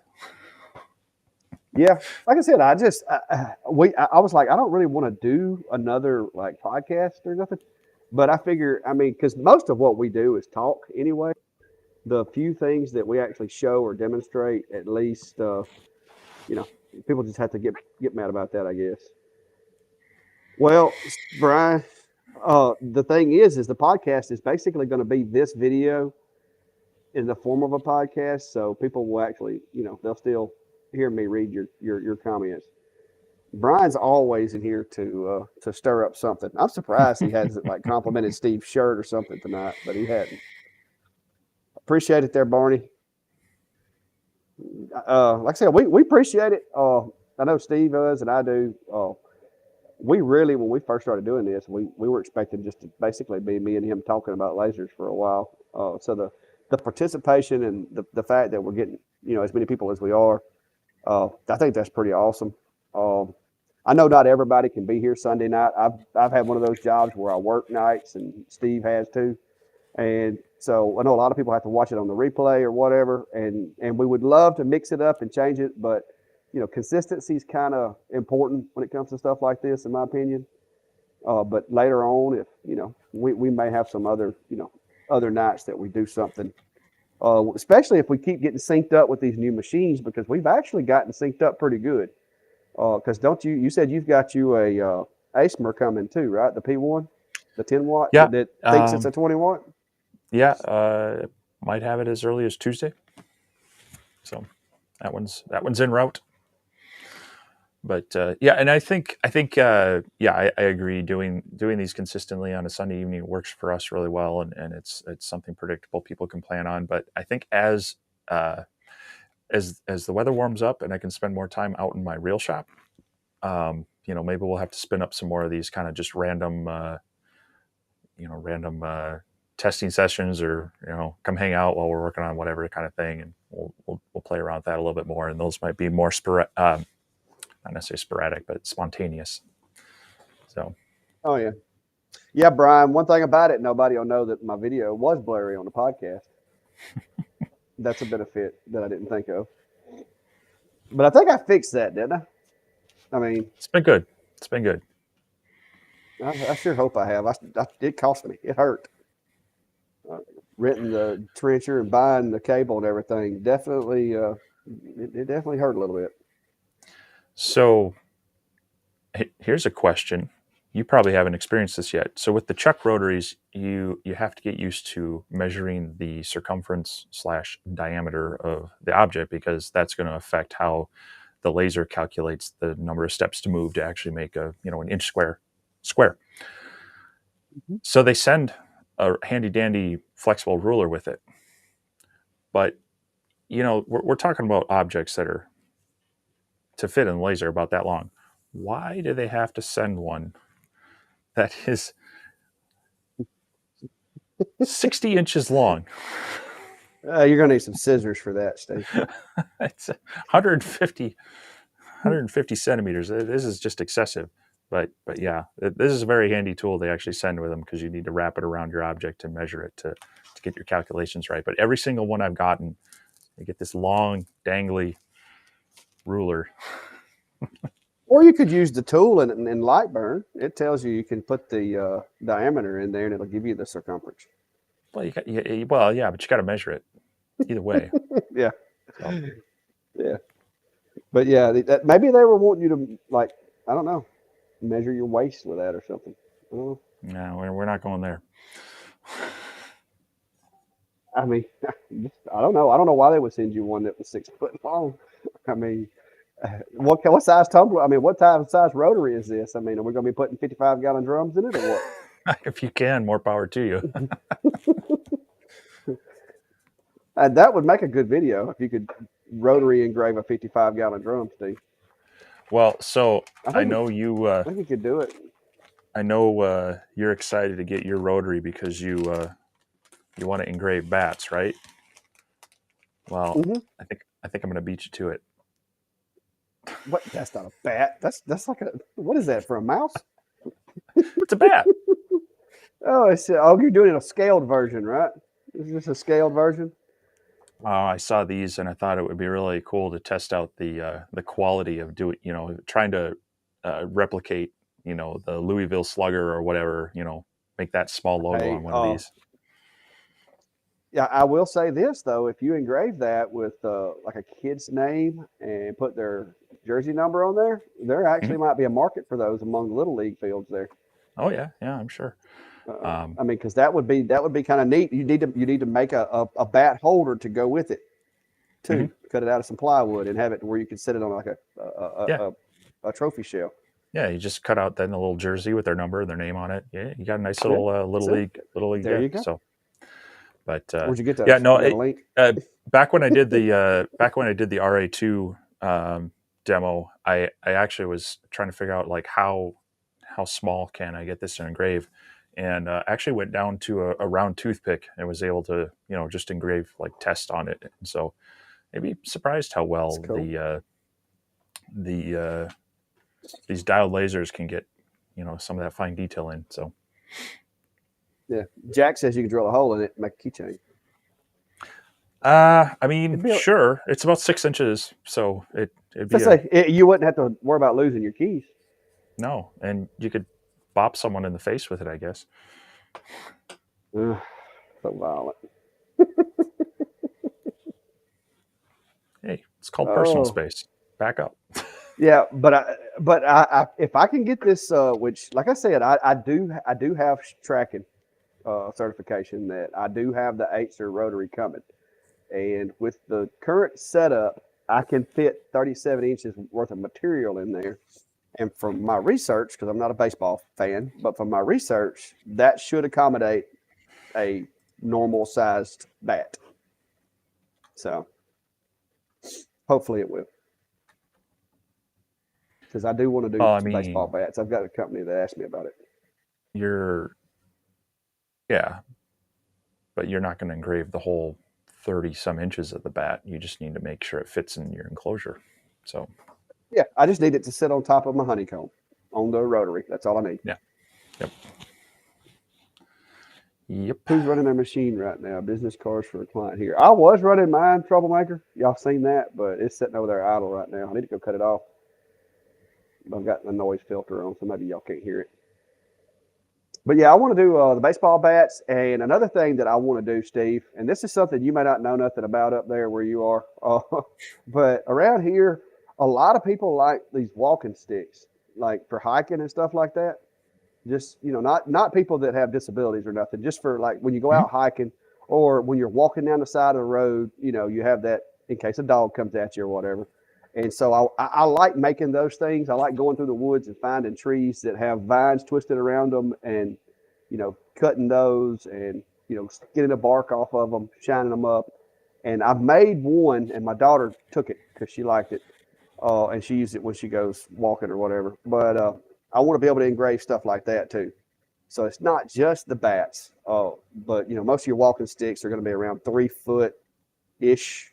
So that should work as well.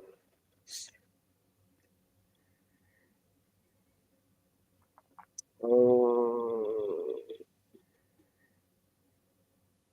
there you go.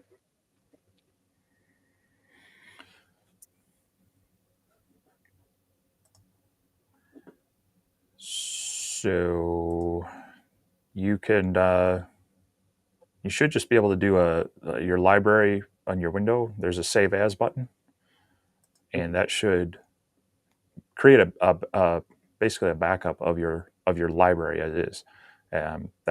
That'll let you then load it back into Lightburn. It wouldn't necessarily allow you to export it to any other software per se. But if you open up your library window, there's I think load, save as, and maybe one other option on there.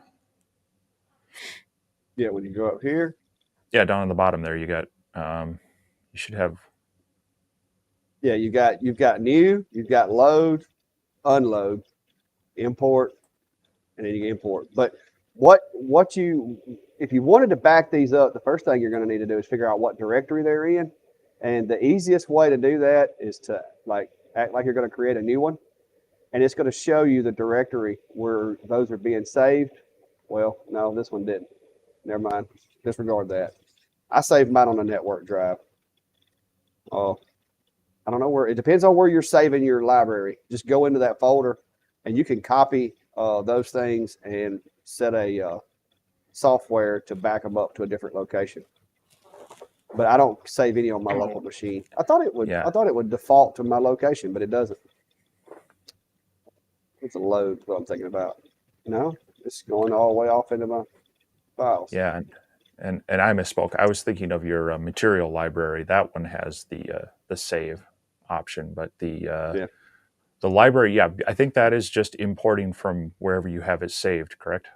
It just Yes. references Hang that on. I'll show location. you. Hang on. I'll show you what they look. I'll show you what they look like. Let me just.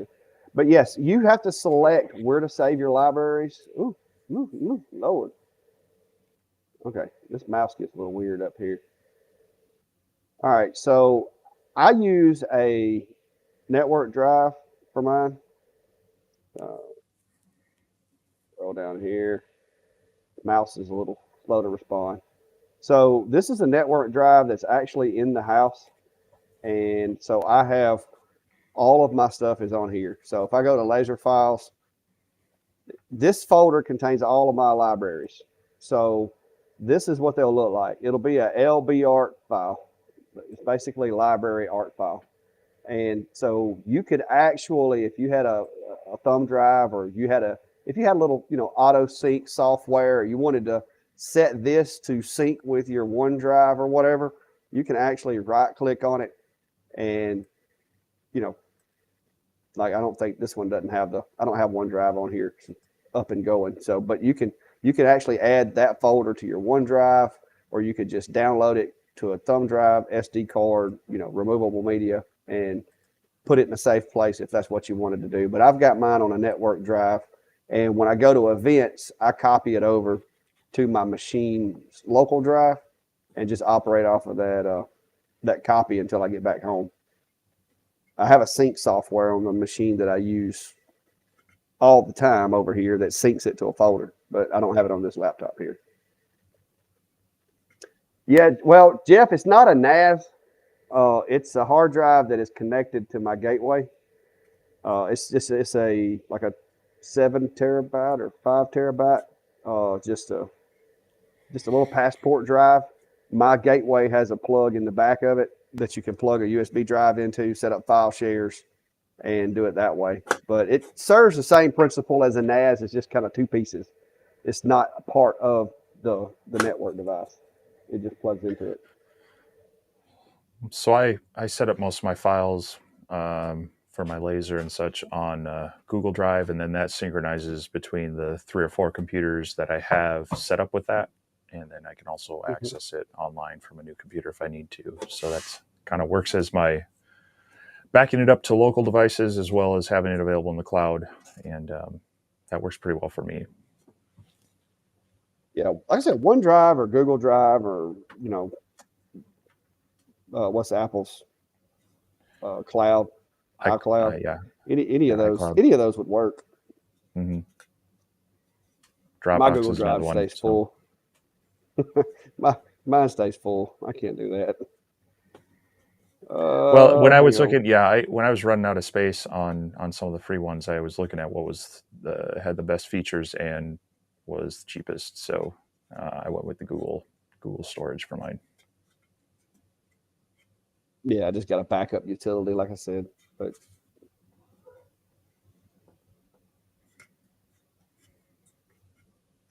Those well, e-stop buttons will Brian. get you. Well, Brian, as long as my shop and the house don't both burn, I should still have the copies of my files. They're about 100 feet apart, so let's hope that doesn't happen. If it does, I'll have bigger fish to fry anyway.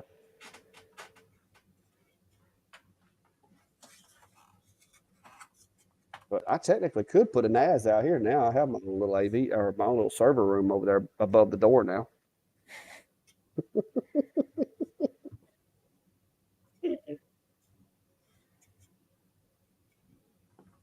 All right. Well, let's see. What was that question I put down here? Somebody said their machine doesn't work. Oh, I accidentally hit the emergency stop. Yeah, that'll do it. Yeah, they should make it like where a light goes off, like a red indicator or something, because you really can't look at those emergency stop buttons and tell if they're up or down. You just got to twist them, see if they pop up. Which one was it? Was it the Acer? Is that one? One of them that I No, the did Acer. recently it glows when it's hit.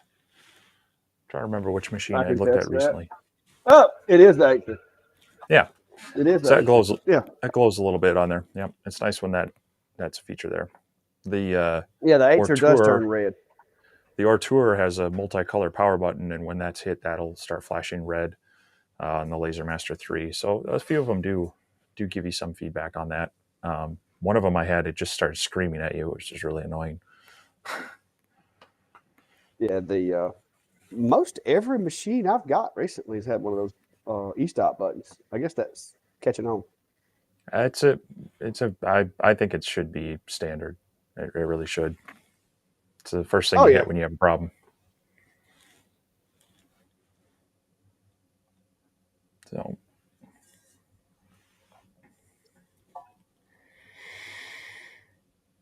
yeah, yeah, Joe.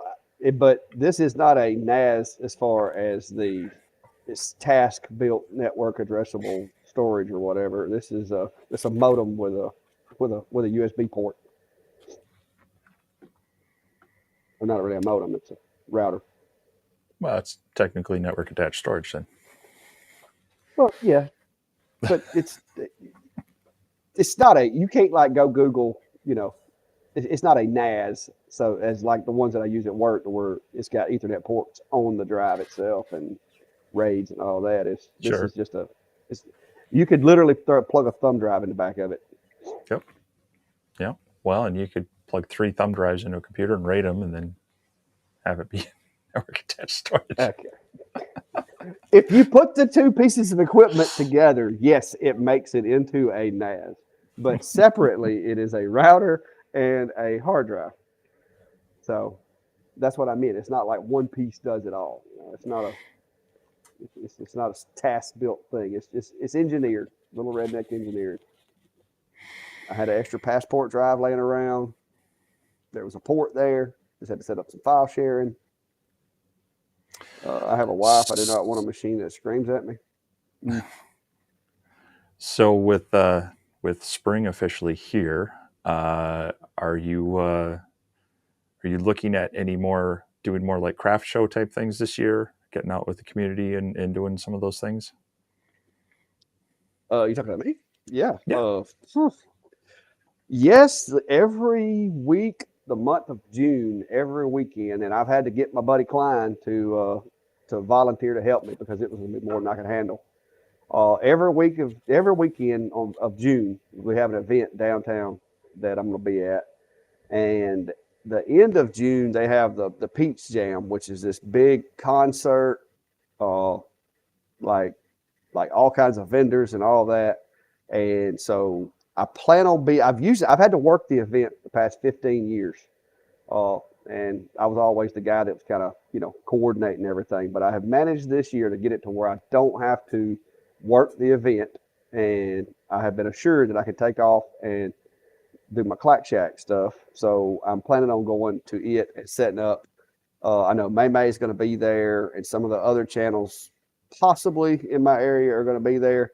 But I've got that coming up at the end of June, and it's going to be a concert. And I forgot the guy; it's a country singer.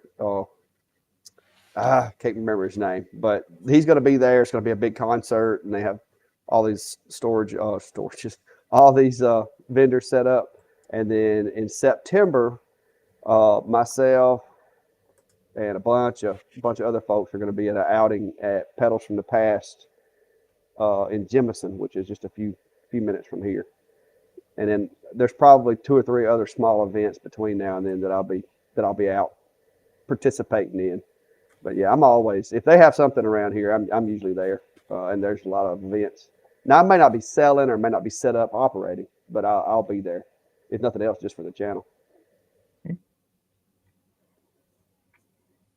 Guy running oxygen through the air. Yeah, that doesn't sound like a great idea at all. That just doesn't sound like a good idea. There are one or more. I missed something. Yes. Sometimes things are done on YouTube because people just like watching. It's the car wreck syndrome. Everybody slows down and looks at it. sometimes you're like, okay, that can't be a good idea. I've got to watch this. So yeah, I think adding oxygen to your air assist is asking to possibly create a really bad fire. So Yeah, it can turn into a flamethrower. mm-hmm. Yeah. May May's website is May May Made It. She's got a YouTube channel, Facebook, the whole 9 yards. But her and Cog Hill are probably the two biggest YouTube channels that are in my area. And like I said, both of them. I don't know if Cog Hill is going to participate in the events in downtown in June, but I know May May is. But she's my buddy. We actually go to church together, and I saw her today. Worked on a project for her this weekend and had to give it to her at church. But she's good people.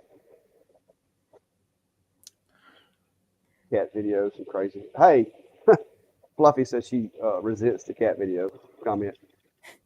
She just ran by me. Yeah. That's about it. It's slowing down, guys. We're fixing to have to get out of here. Y'all don't start feeding some comments. I had run out of propane earlier. I don't know if y'all noticed, but I had to sneak over there and swap out the propane. I was getting frostbite and getting cold. But luckily, yeah, man, it's getting cold in here. I was sitting here shivering, and you started talking, and I was like, hey. So I took the opportunity to go over there and swap the propane tank out on my patio heater because I've got. Hey, that's the only way I can make it, man. That's the only way I can make it. Well, you can see it right there. We're slowly creeping into the above freezing temperatures. I'm looking forward to when I can be out in my workshop doing this. So see that patio heater right there? That's the only way I'm out here, man. I can't handle the cold. See, I can't do that in my workshop. Mine's sealed up too much to run propane in there. It creates humidity, and I'd probably gas myself out. No, this thing right here, this is not sealed. Now I am going to try to seal it, but I got to work on that. Yeah, see, Troublemaker said it's 62 down there. He's about to freeze to death. So I mean, trust me, I've got a couple of Florida friends that we rib each other back and forth. I'm probably going to see them here in a few weeks too when I make that trek down to the area. So we got to come up with something to do. Yeah, something. I'm gonna put you on a sawmill. I hope it's well, degrees that day. Well, we'll have to ask the group that, when we've got about a day to hang out and mess around. What crazy stuff should we do? What should Steve do? We can make a wrist bracelet out of that. What should Steve do? WSSD. No. Yeah. What else we got going on here? No questions. What is your regulator set to on the shop air? Oh, see, there's another one of those. It depends. One of those IT answers. I have no idea, Beaver. I tune the air assist based on each individual machine. And the way that I do that is I set up a really long burn and I sit here and basically I start out at no air and I just slowly tighten up the regulator until I get the cleanest, nicest looking cut that I can get. And I stop there. I don't worry about what the PSI says or anything like that. And that's how I do it because I don't care what the PSI is. I don't care if it's 5 or 10 or 20. I want a good clean cut. And so I just sit and adjust the regulator as it's cutting. And as it's cutting, I watch. And when it starts getting to where my cut's going downhill, I'll back it back up, find that sweet spot, and then I snap the top down on that regulator and leave it alone. So that's how I do that. How about you, Steve? What do you think? Yeah, it's similar to running a material test to find your speeds and your power. I kind of do the same thing on my CO2 as I just kind of adjust the regulator to see where I'm getting that fine cut, getting that clean cut, and then that's where I kind of leave it. So it's get some material, run in a grave, run a cut, play with the settings, and then hopefully it won't take too much material to kind of figure out what's best. That's why you keep these little pieces of scrap for. That way you can do stuff like that and not mess up a whole sheet. Western Canada. That's some of your neighbors, Steve. Well, sure. What was Steve say? The warm part of Canada is still fairly west for me. Yeah, it was 0. You talk about no, guys. If it's 0, no, I'm inside. Or I think that's supposed to be 50. Might be out here. I might come out here if it's 0, but I'm gonna have to I'll come out here, build a fire in the fireplace, and then go back in the house. Come back in a little while. Okay, there you go, Steve. Somebody liked your video. Yeah, that's the is that the 1/4 inch sanded ply or the 2.6 is going to be underlayment closer stuff? to 3 millimeter. That's 3 millimeters is going to be 1/8 inch material, isn't it? Oh, that's right. You did do 1/8 inch. So I've got some of this. I've got two different things from Home Depot. I've got the underlayment stuff, and then I've got this kind of 1/4 inch sanded. That's if I can find my caliper again. It's a little bit thicker but cleaner material. Both are pretty decent. And then there's the stuff from Lowe's that I was kind of curious about, and that's that Revolution ply. That's more 5 millimeter stuff. But yeah, I mean, I have found, like I said, I use the Luan. That's about. I mean, I use other stuff too. Like I use, my cedar that I mill off the mill, and mahogany that I mill up on the bandsaw and stuff like that. But for my boxes and stuff like that, I use that Luan, and it's like I said, my cost on that's like $1.41 a square for the stuff that I get for a 16 by 16. Now for the 37 pieces that I'm using now, it's more than that, but it's $25 a sheet. So yeah, I should probably call my dealer for Baltic Birch to see if that's gotten better. A friend down in Florida said he was finally able to get a bunch of 1/8 inch stuff in. And that's the stuff I really like in the 3 millimeter 1/8 inch stuff, and it's fairly consistent. And back then I was paying under $10 a sheet for 5 by 5 foot stuff, and so it was fairly inexpensive to use. I still have a fair amount of it, which is nice, but it'll eventually run out. Yeah, Dennis, that's you're going to need to do some testing if you're wanting to do photos. You can actually get away with guesswork on most any other type of engrave. The only difference would be the depth or whatever. But I strongly recommend doing a test for a photo. It's really going to depend on the material. Some materials burn a lot better than others to give you those dark colors. It's going to be. Yeah, I'm pretty sure it's going to be over 100 though. So this was a test I did on mine, and this is at 6,500 millimeters a minute and 90% power. So that's a little over 100 millimeters per second, man. So that's a ballpark for you. Yeah. I usually start at 100 and 100 with wood, but I know that would be 6,000 millimeters per minute, though, right? Yeah, this test was done at 5,000, and it was a little dark. So I think if you start at 100 millimeters a second or 6,000 a minute and go from there, that'll hopefully get you kind of in the ballpark. Yeah, I've got some tests over here that I did, but I run them at 100 and 100. I still recommend doing a test. Look at all this stuff stacked up everywhere. On port, hang on. Digging through my little test files over here. Let's see. I've got one around here somewhere, but this is with 20-watt machines. That's running 100 and 100. That's the X-Tool and the Otura Comgrow. Pretty sure that's going to be the Acer. And then I got Kentuck tools. And I think this one's going to be the Acer as well. So 100 and 100 would be my starting point. This is MDF. Steve loves this stuff. Man, I got so much stuff piled up. I've been going and getting. I got to start putting some stuff back.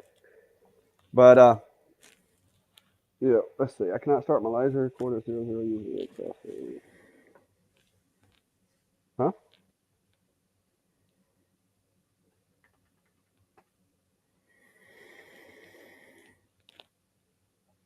James just wanting me to destroy my machine in his comment. I've noticed with mine that yes, the X tool gets unhappy when it's too close to its limit switch. So, yeah, starting at 00, it's probably going to trip that because sometimes it'll overextend and then it's going to trip your limit switch and then it's going to complain about it. So, if at all possible, I try to put it more towards center. Or moved away from the starting points. If anything, I'd put it more towards your extents of 400, 400 and work back that way to get you away from those limit switches.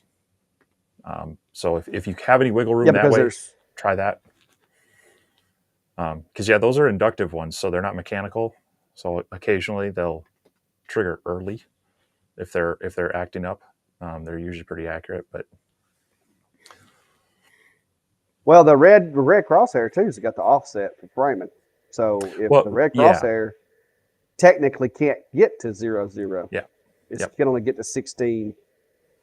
0. So the offset. Yeah, there you go. Sorry about that. Yeah, that's the offset of the red. I see. That's the other thing is I generally disable that and just use the power on the laser on the blue dot. Put that on about 1% power and frame that way, and then just ignore the crosshair.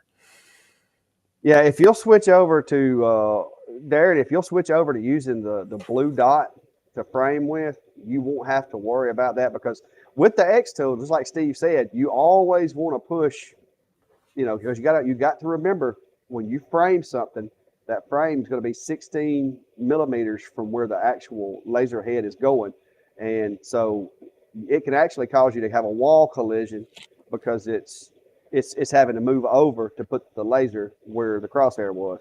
So it's not a bad idea to turn that off. I like it. I've gotten used to it, so it doesn't bother me. But it's not a bad idea to turn that off and just use the blue dot to frame with, because that's what all the rest of the machines do. But yeah, because I've been victim to that. You frame it frames fine, and then you try to burn it, and it's without limit switches, or either you hit the limit. I learned that lesson on my 10 watt, and it would just make, that grounded noise. Somebody, who is it? James Johnson says you should, Steve, I'm gonna let you do this one. You should unadjust the belts and centric nuts on your Acer and make a video of proper adjustment. Yeah, no, I actually did adjust mine a little bit. I did have to adjust mine on the Acer as well, and yeah, I think taking a couple machines and showing examples of what's out of whack and how you might fix it, what to look at, would be a helpful video for people, and things that are common amongst lasers. So your eccentric nuts, your belt tension, adjusting your frame. Making sure it's square. Sometimes those will get skewed, so you gotta look for that. But it makes for an interesting video, but it's hard for me to intentionally mess up my machine. But it would be a good video, especially if I could do one where I could show the what an X tool looks like when that belt's not properly tied. Yeah, because that's a big one, man. I get those constantly. The belt timing and the belt tension and the timing. That's the two things that people mess up on more than anything. That might actually be. I may have to try to do that. I may try to do that one day this week. I'll take the 10 watt down and just mess it all up. I'll tell you what. Right before I leave your place, I will untension all your belts and eccentric nuts so that you have to fix it on every machine. No. We can't do that. We can't take any of my machines that I use every day and start doing stuff because my luck, something will break. Like my luck, I'll just go too extreme with it, and it'll bind and break something, and then no. So I'll do it with an old 10 watts. What I'll do. Oh, but yeah, I'll do it with an old 10 watt. Yeah, you can bet if those limit switches, like I said, like Steve said, the limit switches on the X2, I think they work off magnets, don't they, Steve? And sometimes they get a little finicky.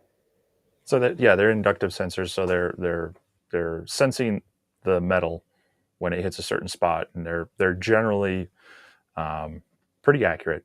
You know, they're dialed in to pick it up at a certain strength and a certain distance. So like my CO2 has those as well, and that was one of the first things that went out on it was one of the inductive limit switches. So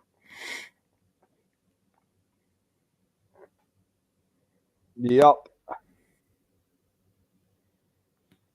Frame, did you change adjustments?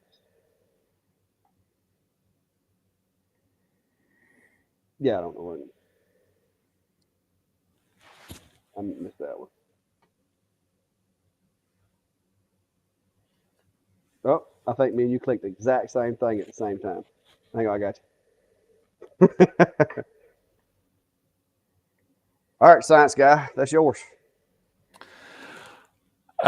so you're probably not going to see the output of it at 1%. Um, and so I think as long as you are being mindful of that, it's not blasting onto, like stainless steel that's going to reflect it back, um, or, you know, that you have like a mirror in there that's going to reflect it back. Um, be smart about it, but no, you could keep the goggles off for that because it's really you basically you can go in Lightroom and you can tweak it by I think 0.25% at a time. You want it just to where it turns on, so you can just barely see this dot, and that way it's not going to mark anything on there. It's very low power. Technically, enough exposure could still, hurt your eyes. So be mindful of that. But generally, no. That's Yeah. that's where you've got it at a low power that it's just barely putting out enough light just to be able to lightly see where it's marking on the material. So Well, my go-to, and every machine I get in, I set that up as soon as I do a light burn setup. My go-to is I start at 0.5% and I just move it up gradually until I can visibly see it on wood because, depending on the material. But once I get it, and like my Acer, I think it's at 0.75. I think the ASMR, I got it to 0.75, but some of the machines I actually have to go up to like 0.85 to be able to actually see it. mm-hmm. But if you go up too much, it will leave a line. So don't be going up Mm-hmm. into 2 or 3% because it will actually mark some materials. But I'd always start at the lowest possible. Just go to the lowest possible setting, like Steve said, just where you can see it.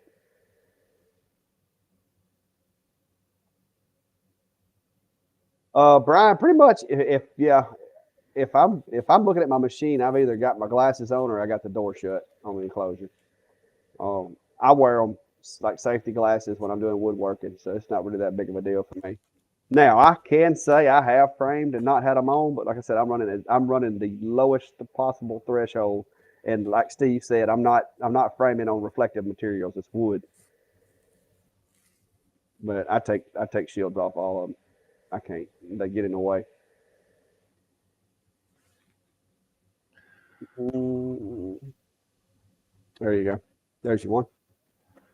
uh, so two things could cause that if you have artifacts that are outside the area, or if you have yours set to user origin or current position, it doesn't Current necessarily current know position. where it's at. And it'll throw you the warning like, hey, it may go out of bounds because it doesn't know where in the laser it's at. So it wants you to make sure that you know where it's at, and it won't go out of bounds. So that would be the two reasons why Lightburn's tripping it is you might have something on another layer that's turned on that's out of bounds, or if it's in current position, then it's always going to throw that error just because it doesn't know where it's at.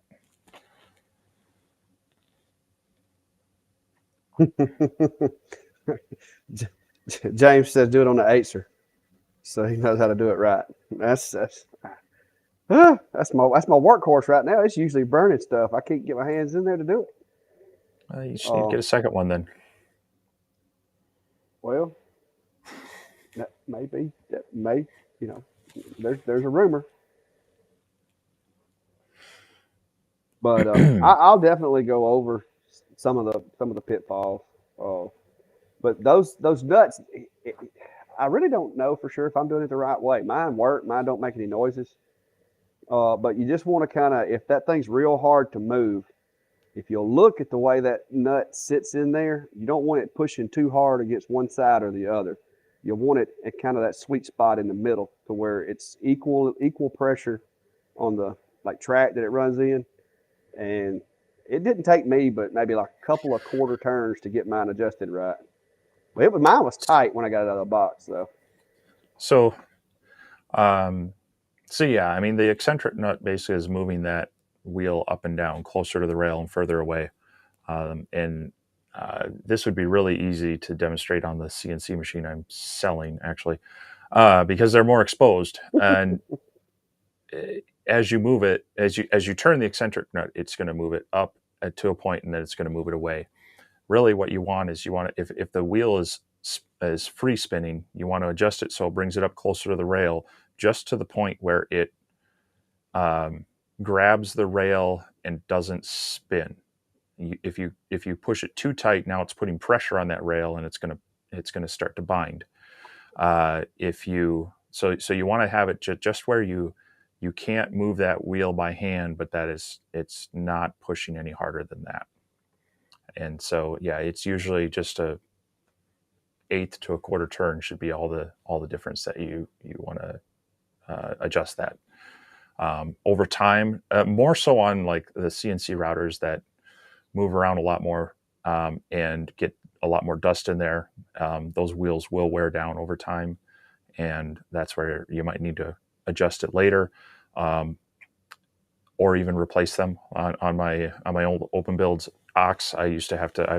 I ran so much material through that. I've gone through a couple sets of wheels, and so yeah, it's not too difficult to adjust those. It's just really about the tension on it.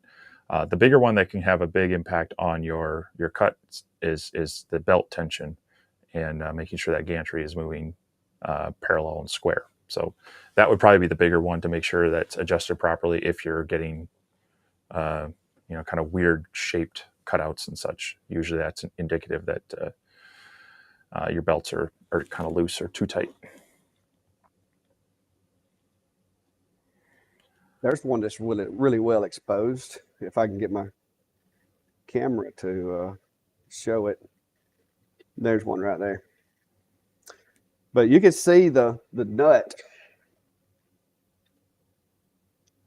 like the nut right there, is basically going to push it one way or the other on this one. So if it rides too far this way or too far that way, it causes slop. But that is that's basically what the rest of them look like. They're just usually hidden. The eights especially is kind of hidden underneath the chassis. Uh, but I try not to mess with them if they don't need it. But sometimes you can't avoid it. Like I said, when I got my eights, you had to actually bear down to move it. So I had to go in and loosen them up a little bit and add a little bit of lubrication. Let's see. Enclosure for two eightsers? No.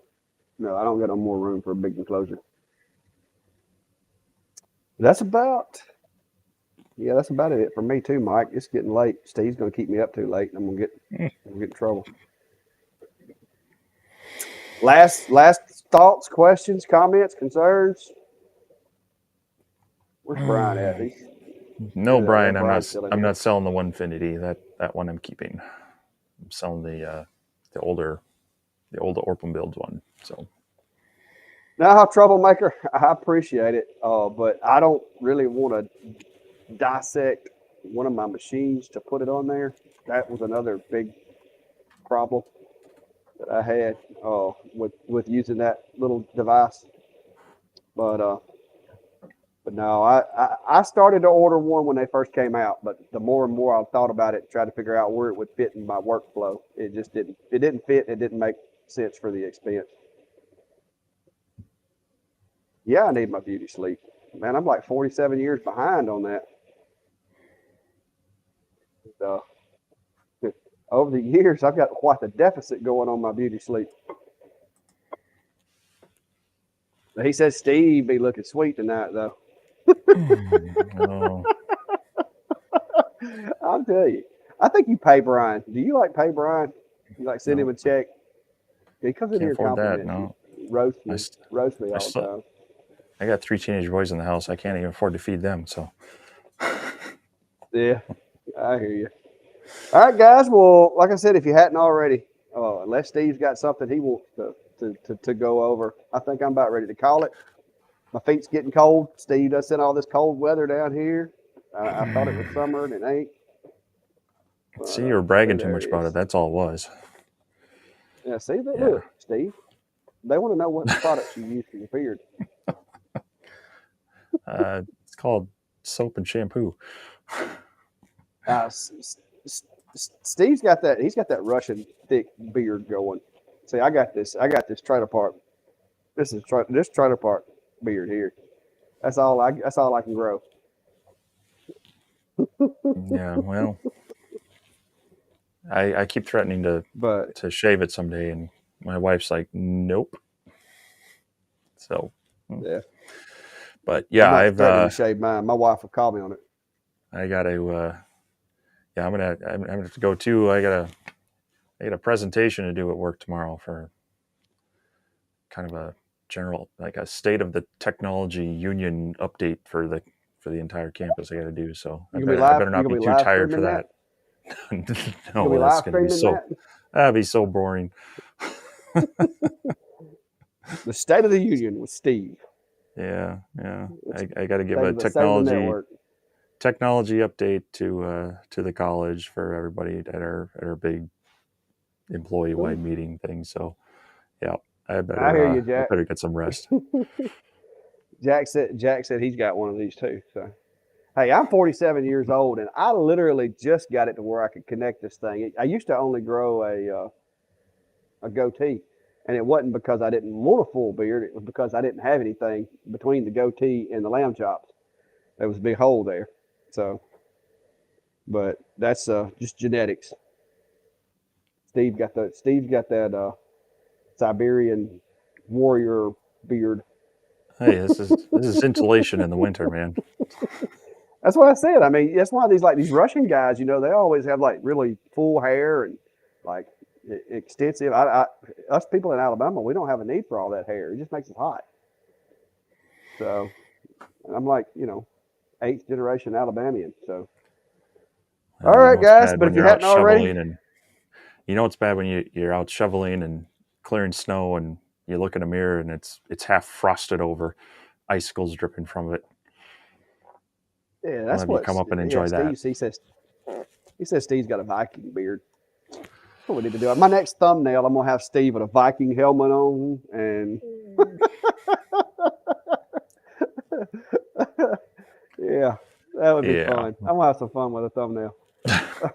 All right, guys. If you hadn't already, hit the like button, subscribe. Go hit the bell, all that good stuff. Like I said, y'all are the reason that Steve and I can come up with some of the stuff and research these machines and test them for you. The more y'all like, subscribe, follow, share, all that good stuff, it helps us out, and we greatly appreciate it. If you're not already, go check out the Laser Engraver community page. That's kind of where the folks that hang out with us in here, such as Brian and Jack, and I know there's a few other guys that are in there. We just kind of share each other's projects and share information and try to help each other out. It is exactly what it says. It's just a community of folks that enjoy laser engraving. So that's what's cool about it. So, but anyway, off to you there, Steve. Let you have the last word with that big beard. Yeah, appreciate everybody stopping by tonight. It's always great to chat with everybody and answer questions. But yeah, hit up those pages, hit up that Facebook group, give us some ideas and give us some feedback there, and we'll be back at you again next week. Hey, guys, y'all have a good one. Appreciate you.